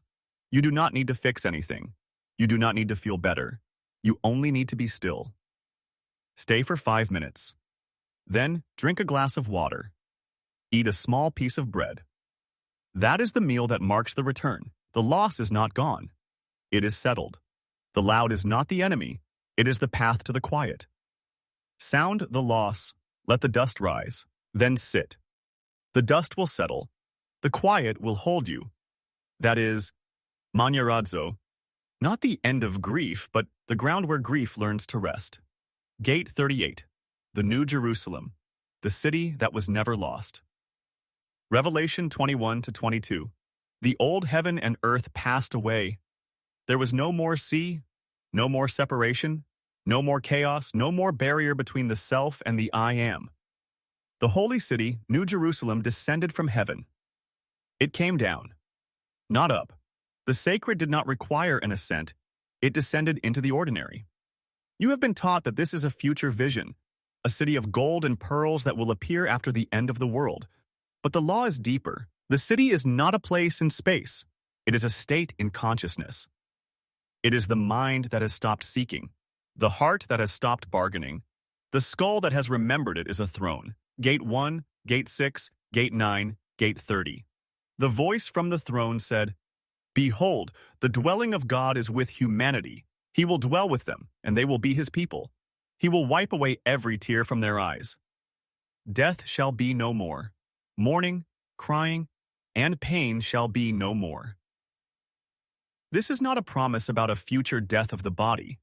It is the recognition that the ego's identification with the body was the source of all mourning, crying, and pain.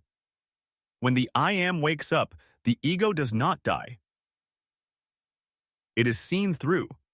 The tears are not wiped away by an external hand. They are dried by the recognition that the one who wept was never the real self. The city was a cube, 12,000 stadia in length, width, and height.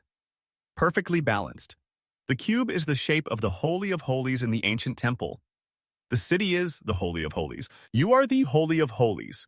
There is no temple in the city because the city is the temple.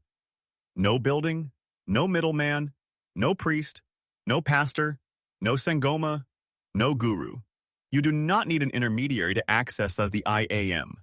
The I am is the ground you stand on. Gate 19. The city had no need of sun or moon.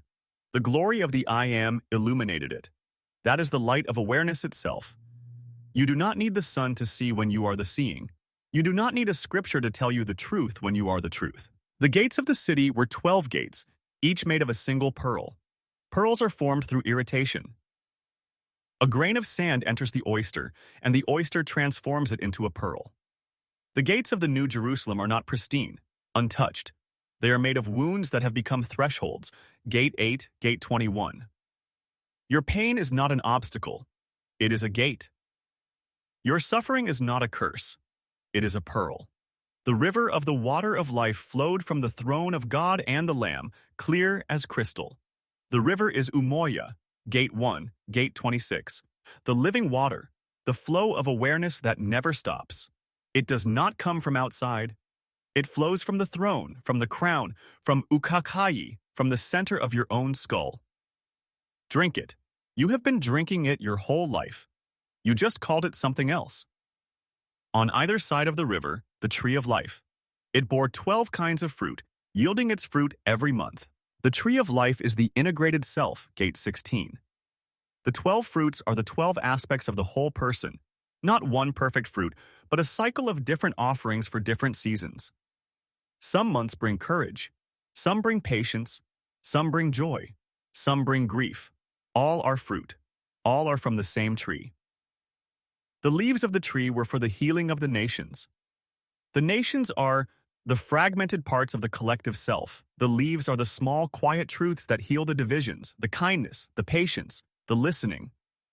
The tree does not bear leaves for its own sake. The leaves serve the world. There was no curse, no original sin, no condemnation. The old law of judgment is gone. The stone that accused has been rolled away. Gate 21. The voice that said guilty has no mouth here, and they will see his face. Not a bearded man on a throne, the face of the I Am, the face of awareness itself. You cannot see it as an object because it is the seer. But when the seeking stops, the seer recognizes itself. That is the seeing. The practice, the city within meditation. Sit in silence. Close your eyes.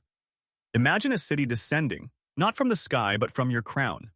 Feel the light, see the gates, 12 of them, each a single pearl. They are not locked. They have never been locked. Walk through the nearest gate. Notice the river. It flows from the center, from the throne. The water is clear, cold, alive. Drink it. Then find the tree. Its leaves shimmer. Take one leaf. Hold it to your heart. Say, I am healed. Then turn. There is no temple. There is no sun. There is only the light of the I Am. Sit on the throne. Not in arrogance, in recognition. The throne was always yours. You just forgot you were sitting on it. Stay for as long as you need. When you open your eyes, the city will not vanish. It was never in your imagination. It was the ground beneath you all along. The New Jerusalem is not a city you enter after death. It is the consciousness that has remembered itself. The gates are already open. The river is already flowing. The tree is already bearing fruit. You are the city. You always were. Epilogue. The I Am principle in one page. You have walked through 38 gates. You have seen Adam's sleep and the garden's expulsion, Jacob's ladder and his dislocated hip, Joseph's well and his palace, Moses' burning bush and his parted sea, David's stone and Daniel's lions, Jesus' walking on water and his empty tomb, Muhammad's night journey and his lote tree, the sand trance and the Shona quietening, the New Jerusalem descending. All of them are the same story. The story is this: you are not the body. You are not the thoughts. You are not the feelings. You are the awareness that has been reading these words. That awareness has no name, no nationality, no religion. It has no beginning and no end. It is not improved by your achievements or diminished by your failures. It is simply there. It is the I Am. The scriptures are not history. They are maps of the journey from forgetting to remembering. The characters are not people in sandals. They are states of consciousness. The miracles are not violations of physics. They are the laws of attention, surrender, and alignment made visible. You do not need to convert to any religion. You do not need to join any group. You need only to sit still long enough to notice the awareness that is already there. The practices in this book are not rituals to be performed perfectly. They are rehearsals. They are your body learning what your mind already knows, that you are the I Am, and the I Am has never been lost. Now close the book. Walk out of the room. The room was never the point. The water is waiting. I Am. Glossary of terms. Term language, tradition. One-sentence definition. Gate, Kamagu Shosa. It is finished. The stamp of surrender and completion, spoken when alignment is sealed. 5, 10, 28, 31. Kia-san. The trance state of transcendence, entered when boils and the ego dissolves. 36. Fana Sufi, Arabic. The annihilation of the ego illusion, the disappearance of the separate self. 31. Hlahlaza Nguni, exploding greenness, the visible materialization of inner work after gestation. 3:5:19. Idlozi Nguni ancestral frequency, the low, persistent hum, Ukuthwasa, encoded in the bloodline. 33. Ngoma Nguni drum, also the sacred tension that tunes you, the stretched skin that sings. 15:35. Inhlizio Nguni sovereign heart, the place where intention and feeling meet, where heats. 6. Isidima Chosa Zulu, weight of presence, the unalterable divine mass assigned to your soul. 3. Isinyama Chosa Zulu, self-condemnation, the heavy story you carry that is not real. 2. Isithunzi Zulu Chosa, the radiated shadow of Isidima, your authority, presence, and protection. 13. Isithuniwa Zulu, inner messenger, the voice that speaks in dreams and sudden knowings. 3:36. Isivivane Nguni stone cairn, built by generations of travelers, legacy as anonymous accumulation. 34. Isivunguvung U Zulu whirlwind of collective fear, the chaos of the subconscious rising. 3. Kuzvipira Shona unconditional devotion, burning the bridge to the old self. 4:7:15. Term language, tradition. One-sentence definition. Gate Manyaradzo. Shona. The great quietening, the settled silence after grief has been sounded. Mario, 37, Mario Shona. The sounding, loud, communal mourning that releases grief before the quiet. 37. Enyum san latent spiritual fire in the belly and spine, heated by rhythm, decree, and feeling. 4:6:12:36. Sariti Sotho, Tiswana. Kinetic field, the active force of presence that shapes the environment. 14. Uhlanga Nguni. Primordial reedbed, the formless well where all stories are born and revised. 1:10:21. Ukama Shona cord of relatedness connecting all beings across time. There is no other. 13:21. Ukubika Nguni sovereign. Declaration to the ancestors. Reporting as an heir, not begging. 10:13:27. Ukkakayin Nguni. Crown of the head. The portal where the spirit enters and the I am sits. 1:6:9:11:24:30:38. Ukuthula Zulu. Sacred gestation. Trusting the dark pregnancy of desire, the seed in the womb. 3:8:18:29. Ukulumgisa Josa Zulu. Making right. Revising the spiritual record. Reassembling the bones. 2:8:16. Ukupala Nguni. Pouring libation and speaking alignment to the ancestors. 2:33. Ukufenduka Nguni. Ahorna 80 dergi mechanical turn from problem to solution. Pivot of attention, not guilt. 12:19. Ukuthula Nguni. Silence as dense weight, not emptiness. The heavy settling of a soul. 2. Ukuthwasa Hosa Zulu emergence. The new moon appearing from 3-day darkness. The break before the reset. 1:7:11:24:32. Term. Language, tradition. One-sentence definition. Gate Ukuvuka Kwedlozi. Nguni, the waking of the ancestral spirit within, pressure and tingling at the crown. 11:18. Umoya Nguni, formless animating breath. Awareness doing the finding. 1:16:26:38. Umvelankangi Zulu, the one who appeared first. Ground of being, the I am before form. 1:10. Ubuntu Nguni. One consciousness wearing many faces, there is no other. 14:26. End of the I am principle. Back matter. The I am principle glossary. A note on vocabulary. These words come from many languages: Hebrew, Greek, Arabic, Zulu, Xhosa, Shona, San, Sotho, Nguni.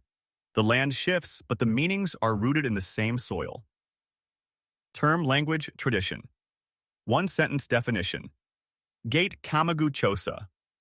It is finished. The stamp of surrender and completion, spoken when alignment is sealed.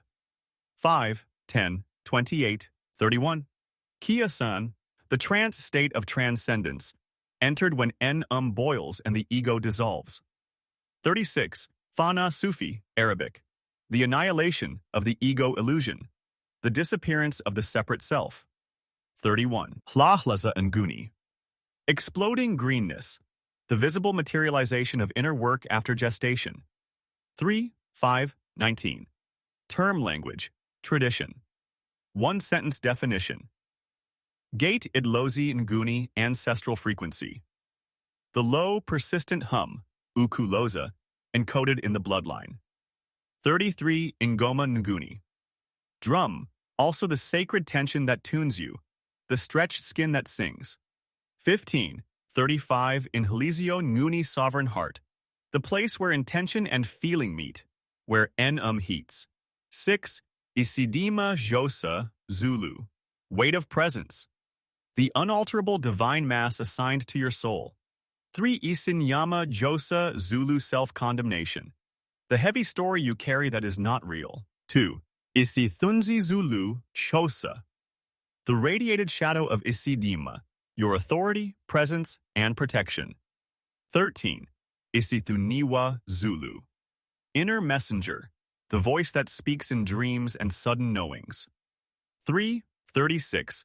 Isivivane Nguni, stone cairn built by generations of travelers, legacy as anonymous accumulation. 34. Isivunguvung U Zulu whirlwind of collective fear, the chaos of the subconscious rising.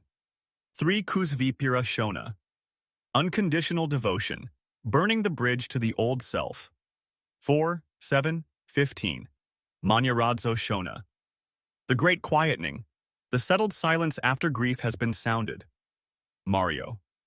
37. Mario Shona, the sounding, loud, communal mourning that releases grief before the quiet. 37. Anim san latent spiritual fire in the belly and spine, heated by rhythm, decree, and feeling. 4, 6, 12, 36. Sariti Sotho Uts Tiswana, kinetic field, the active force of presence that shapes the environment. 14. Term, language, tradition. One-sentence definition. Gate Uhlanga Nguni, primordial reedbed, the formless well where all stories are born and revised. 1, 10, 21. Ukama, Shona cord of relatedness connecting all beings across time. There is no other. 13, 21. Ukubika Nguni sovereign declaration to the ancestors, reporting as an heir, not begging. 10, 13, 27. Ukkakayi Nguni, crown of the head, the portal where the spirit enters and the I am sits. 1, 6, 9, 11, 24, 30, 38. Ukuthula Zulu sacred gestation, trusting the dark pregnancy of desire, the seed in the womb. 3, 8, 18, 29. Ukulungisa Chosa Zulu, making right, revising the spiritual record, reassembling the bones. 2, 8, 16. Ukupala Nguni, pouring libation and speaking alignment to the ancestors. 2, 33. Ukufenduka Nguni, 180 degrees mechanical turn from problem to solution. Pivot of attention, not guilt. 12, 19. Ukuthula Nguni, silence as dense weight, not emptiness, the heavy settling of a soul. 2. Ai Ukuthwasa Shosa Zulu, emergence, the new moon appearing from 3-day darkness, the break before the reset. 1, 7, 11, 24, 32. Uku Vuka Kwedlozi, honored the waking of the ancestral spirit within, pressure and tingling at the crown. 11, 18. Umoya Nguni, formless animating breath, awareness doing the finding.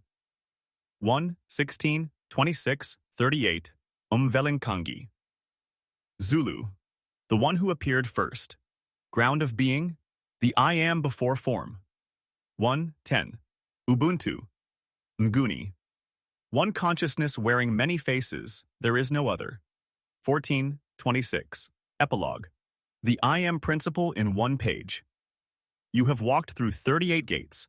You have seen Adam's sleep and the garden's expulsion.